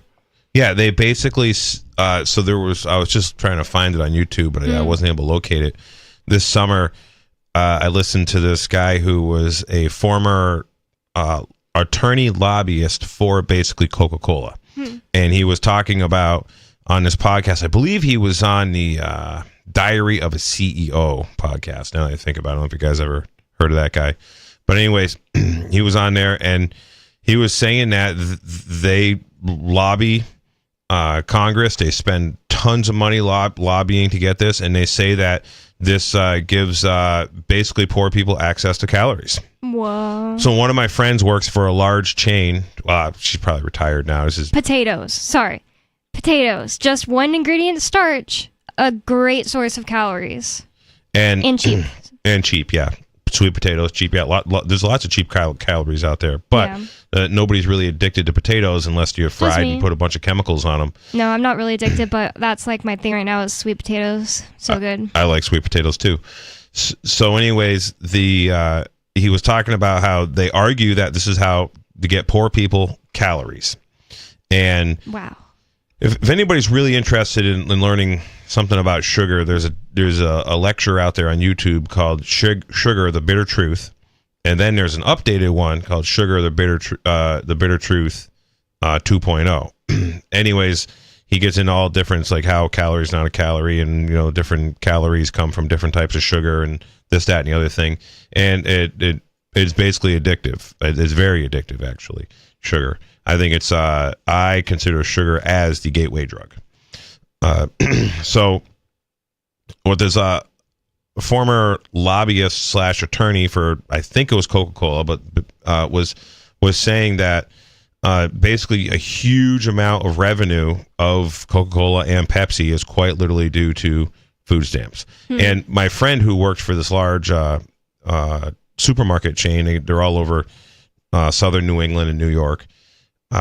They basically, through everybody's club card, for example, and it's not a club, but it's Stop and Shop is what it's called. We can say that. And Stop and Shop card. No, through their Stop and Shop card. And they. What is that? Sorry. It's like a rewards card. Oh, from a specific brand or store. From a specific store called Stop and Shop. So your rewards card, they track and data mine every single purchase, and if you're purchasing with EBT. So the people purchasing with EBT are buying a ton of processed food and junk food.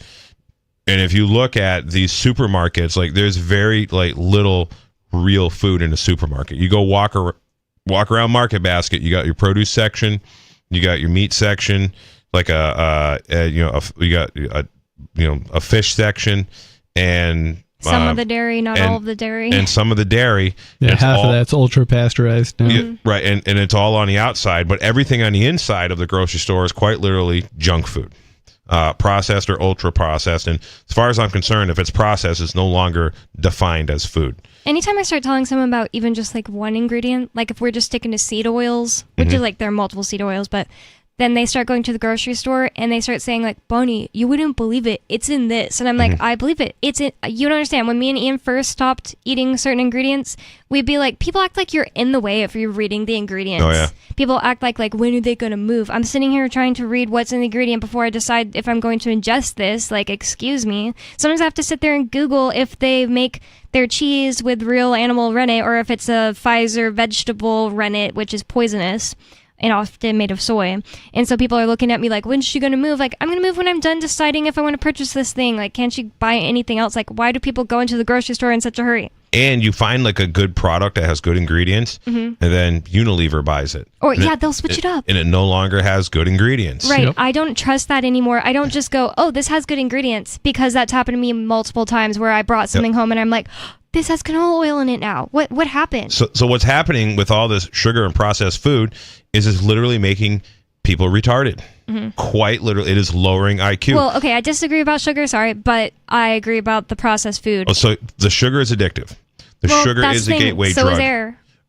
Sugar stimulates the same part of the brain quite literally as cocaine. Yeah, but the thing is, if you need something for your body, it might stimulate a part of your brain. Because you technically need don't energy. need sugar. Our bodies can produce sugar. it. Your bodies can produce sugar with gluconeogenesis, and it's so taxing on your body to have to do that it causes systemic problems all over. Most bodies are meant to take some amount of sugar. Let me say, we don't need refined sugars.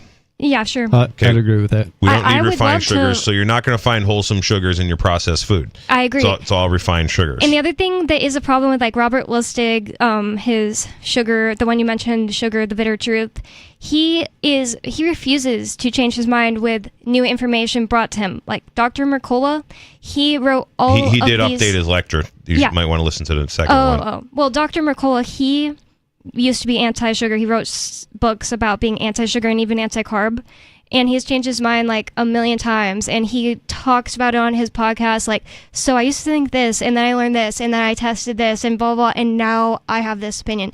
And it's just, that's the mark of like a really smart person, or just an honest person, really, that they'll change their mind. And the other thing is, sugar is totally bad for you when you are running on PUFAs, or polyunsaturated fatty acids, so seed oils and other things. And so with these, but what the thing with the seed oils, I forget the actual chemical name of I'll think of it here in a minute probably, but so whatever's in the seed oils is really bad for us. Is actually a couple of things. It makes the amygdala part of the brain smaller. It also affects another part of the brain. It actually dims the brain. It technically is lowering IQ. Whoa. From best what I can tell. These seed oils, which didn't even exist until in our environment until roughly World War II, and then were hardcore government subsidized. Going into the 70s and the 80s. So I looked into these and I found that the way they're getting the oils from these plants a lot of times is through a chemical process in which they use a chemical called hexane, and so they're considered hexane-derived oils, and so those particular are bad for me, that I can say from personal experience, whereas the cold-pressed oils are far less bad for me, and then different types depending on which plant it comes from could be better or worse, but definitely the ones that are hydrogenated oils or hexane-derived oils, those ones I can tell are really bad. Right. So the processed foods are actually are degenerating our culture, which I think is intentional. I think it's purposeful. This is why the government is subsidizing this food, so it's all there. And through the data derived from these because all the big supermarket chains have all the data on who's buying what and how it's getting paid for, and you will quite literally. The data, which is not public, but the data shows that the EBT card users are buying a tremendous amount of ultra processed and processed food, and sodas. Well, you can see it in the store when you go in the line. Yeah, I was going to say that. When you're in the line and there's some lady behind you with like a bunch of kids and she's like trashy and she's got a giant cart full of stuff. Ding dongs and Twizzlers. Yeah, literally. It's always like a bunch of crap in their cart, but I don't even pay attention to what people pay with, but I bet you if you did, then you'd see a bunch of Snap cards. Because, they made it more discreet on purpose. I have paid attention a few times, and I did find that those particular types of shoppers are often paying with food stamps or EBT, whatever. I'm not against paying attention. It's just simply I'm usually like trying to get my stuff up on the thing or pull out my wallet, whatever. So. Yeah, I'm like, lady, that stuff in your cart is going to cause brain damage to your kids. And they're like, mind your own effing business. And I'm like, it is my business. Your kid's going to grow up to be retarded and vote for Joe Biden type people and vote to have guns pointed at me to take my rights away because they're going to lack confidence. They're not going to be able to take care of themselves. They're going to be chronically sick, which is, going to be all taxing to the system. And, I think getting rid of the ultra processed foods, even though, like a law of banning them, I don't think it's the correct way to do it. But I mean, something's got to be done. Obviously getting rid of the subsidies is a thing. But the thing is these guys are going to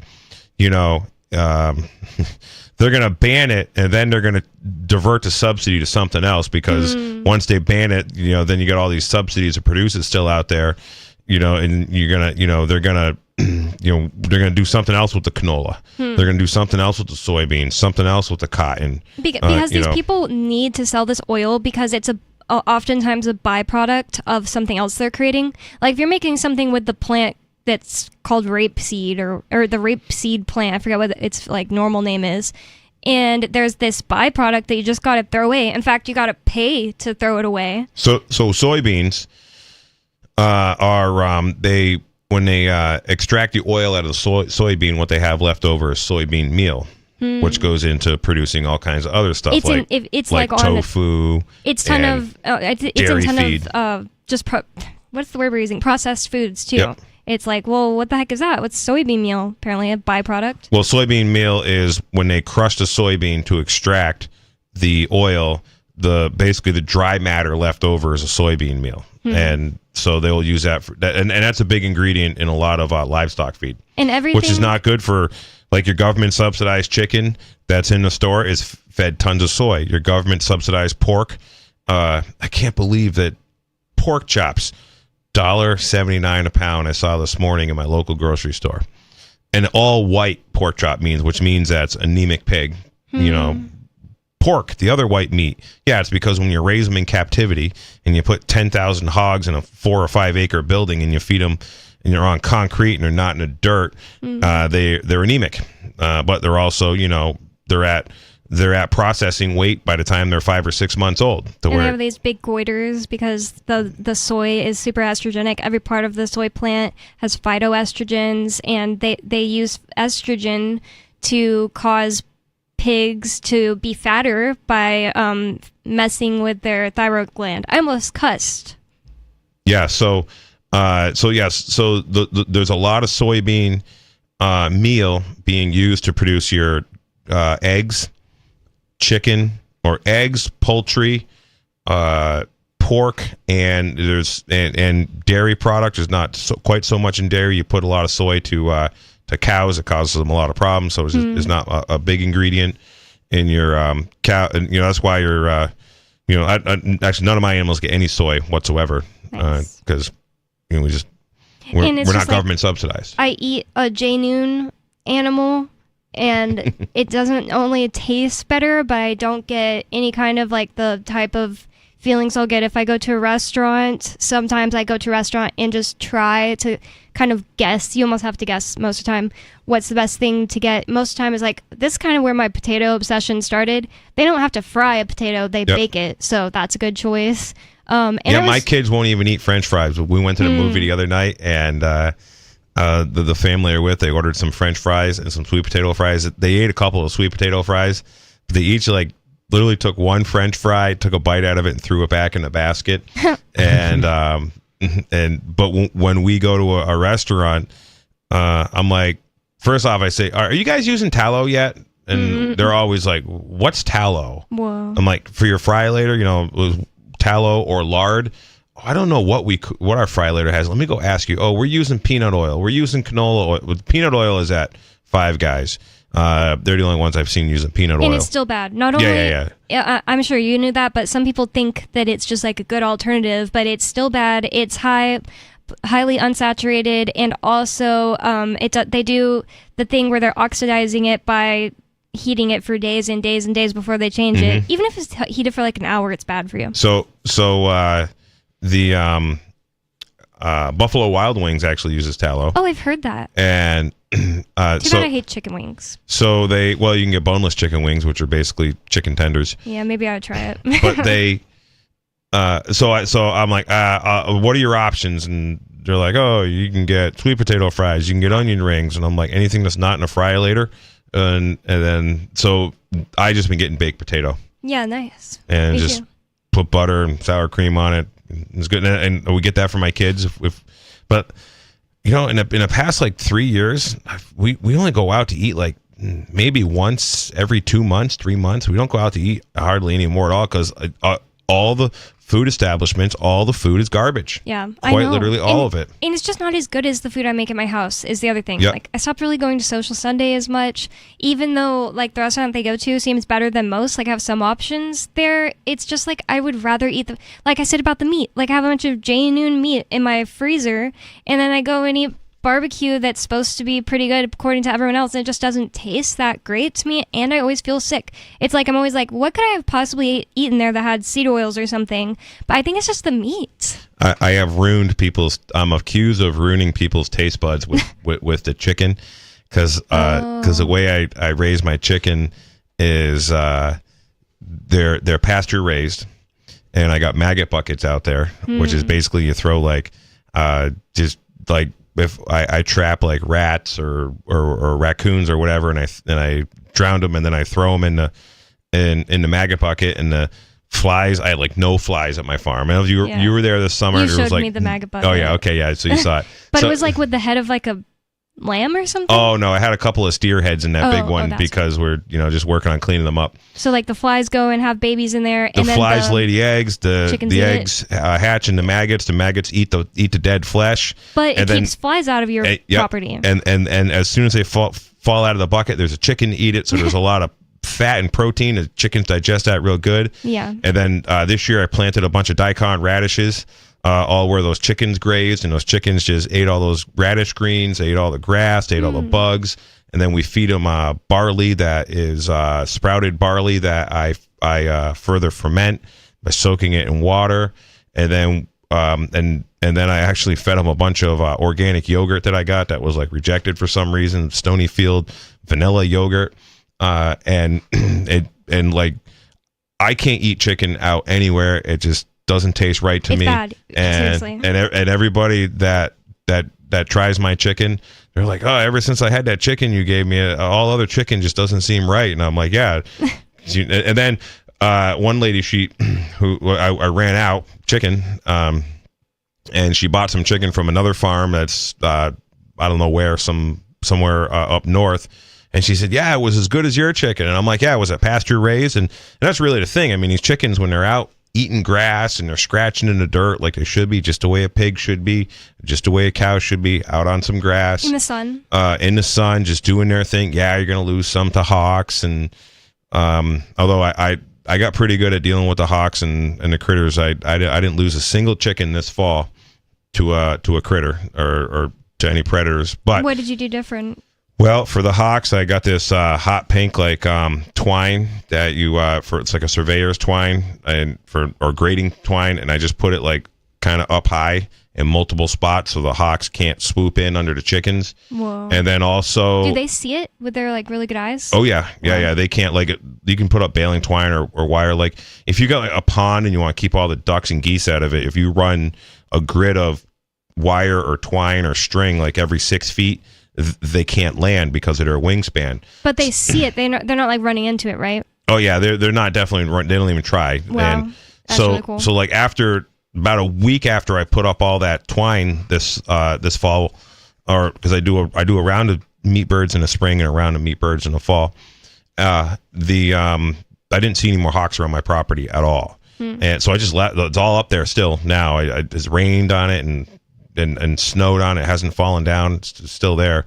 And then also the other thing is I have an old livestock body that was on a truck, and I made that basically rat and rodent proof and like mink proof. What is the livestock body? It's just it's a 20-foot by 8-foot livestock body, like a that horse trailer I have, that aluminum horse trailer, very similar to that. It's so for loading up cows into, and it was on the back of a truck. It's like a 25-year-old EB truck So like livestock a trailer body. for transporting Basically, livestock? yeah. So it was on a truck, and I just moved it around with my forklift. Oh, wait, I And- have seen this. Yes. But you move it so they can like sit and lay and poop in different spots in the grass. Well, yeah, that too. But the important thing is they go in there at night, and we get them as day-old chicks, and then I usually either have them in the house or in the shop for a week. It depends on what's going on, or two, under some brooder lamps, and we feed them some chick grower, and then we put them in this trailer, and then or this livestock body, and then we start letting them out during the day, and then as long as I can, like, I had to put all this steel grating all around the windows of it, because there's like these windows that have like a 6-inch opening at the top, because I last year I go in there and open up the thing to let the chickens out, and there's a raccoon in there. He couldn't get out, but he got in there. I had a pitchfork in my hand, so I was able to get the raccoon. But the and then so I made it so the raccoon couldn't get in there, but I had these other little openings that were like 2 inches wide, and something got in there. And I guess a mink can get squeezed through like a 1-inch opening. Yep. And we got minks here. And so I put up this They're so cute. I got a bunch of this grating that's got like 1/4 inch or 3/8 inch spacing in it, so it can ventilate. There's still air and light can come in. And I just put that all around it, and nothing could get in there. And there was actually a couple of like marks where I could see something like was trying to dig underneath it. Wow. I don't know what it was. But I set up a deer cam, and a deer cam didn't really catch anything. But the predators, once they like realize they can't get to it, they go move on to other things. So now so we've gotten good at the chickens, and what I want to do in a couple of years, I would like to be able to raise like a few hundred chickens at a time, but I want to run them with the cows. That's another thing too, is when the chickens are right next to the cows, the chickens go into the cow to where the cows are, and the flies lay in the cow manure, and the chickens go and they rip up all the cow plops. You can't even tell where the cows poop, because the chickens just spread it all out, which is really good. And then the chickens just eat all the bugs and larvae or whatever's in that cow manure, and it's Mushrooms? Yeah, I guess. Do you think your chickens are getting high? I don't know. I wonder if it could affect them. I don't know. I oh, do. your chickens aren't doing it yet, though. This year the cows for a little while I moved them into that part of the garden once the garden was done, and the cow and the chickens were in there tearing the stuff up. But I never really noticed any mushrooms there are mushrooms that grow in the poop, but it's not like the kind of mushrooms that people want, the psilocybin mushrooms or whatever. I've never noticed them. I've taken pictures of mushrooms and sent them to people, and they're like, yeah, that's nothing I'm interested in. But I can tell you that pigs love eating mushrooms. When I turn them out in the forest, you can't find a mushroom because that's one of the first things the pigs do, is they just go wipe all the mushrooms out. Nice. That are growing. Oh yeah, aren't pigs the ones that were supposed to be like sniffing out the truffles? Oh yeah, They got good noses. So that's how you got no animals to eat your animals this year. It always scares me that like a hawk or something can land and get Coconut, but I don't know if he's technically too big at this point. Yeah, I don't think they would quite mess with him. But now, like a teacup chihuahua, yeah, I think you'd want to pay attention. Yeah. Or small cats. Yeah. That is definitely one reason I would never get a teacup chihuahua. I couldn't even live with that. But anyways, this has been Free Talk Live. We will be live again tomorrow, and you can go to freetalklive.com for more. And what's the website for them to use code J and get some money off your tickets? That's anarchapulco.com/ticketsJ. And if you want to support me, go to my website, jnoonjock.com, and you can donate some crypto there. It's been Free Talk Live. Have a good night. Peace.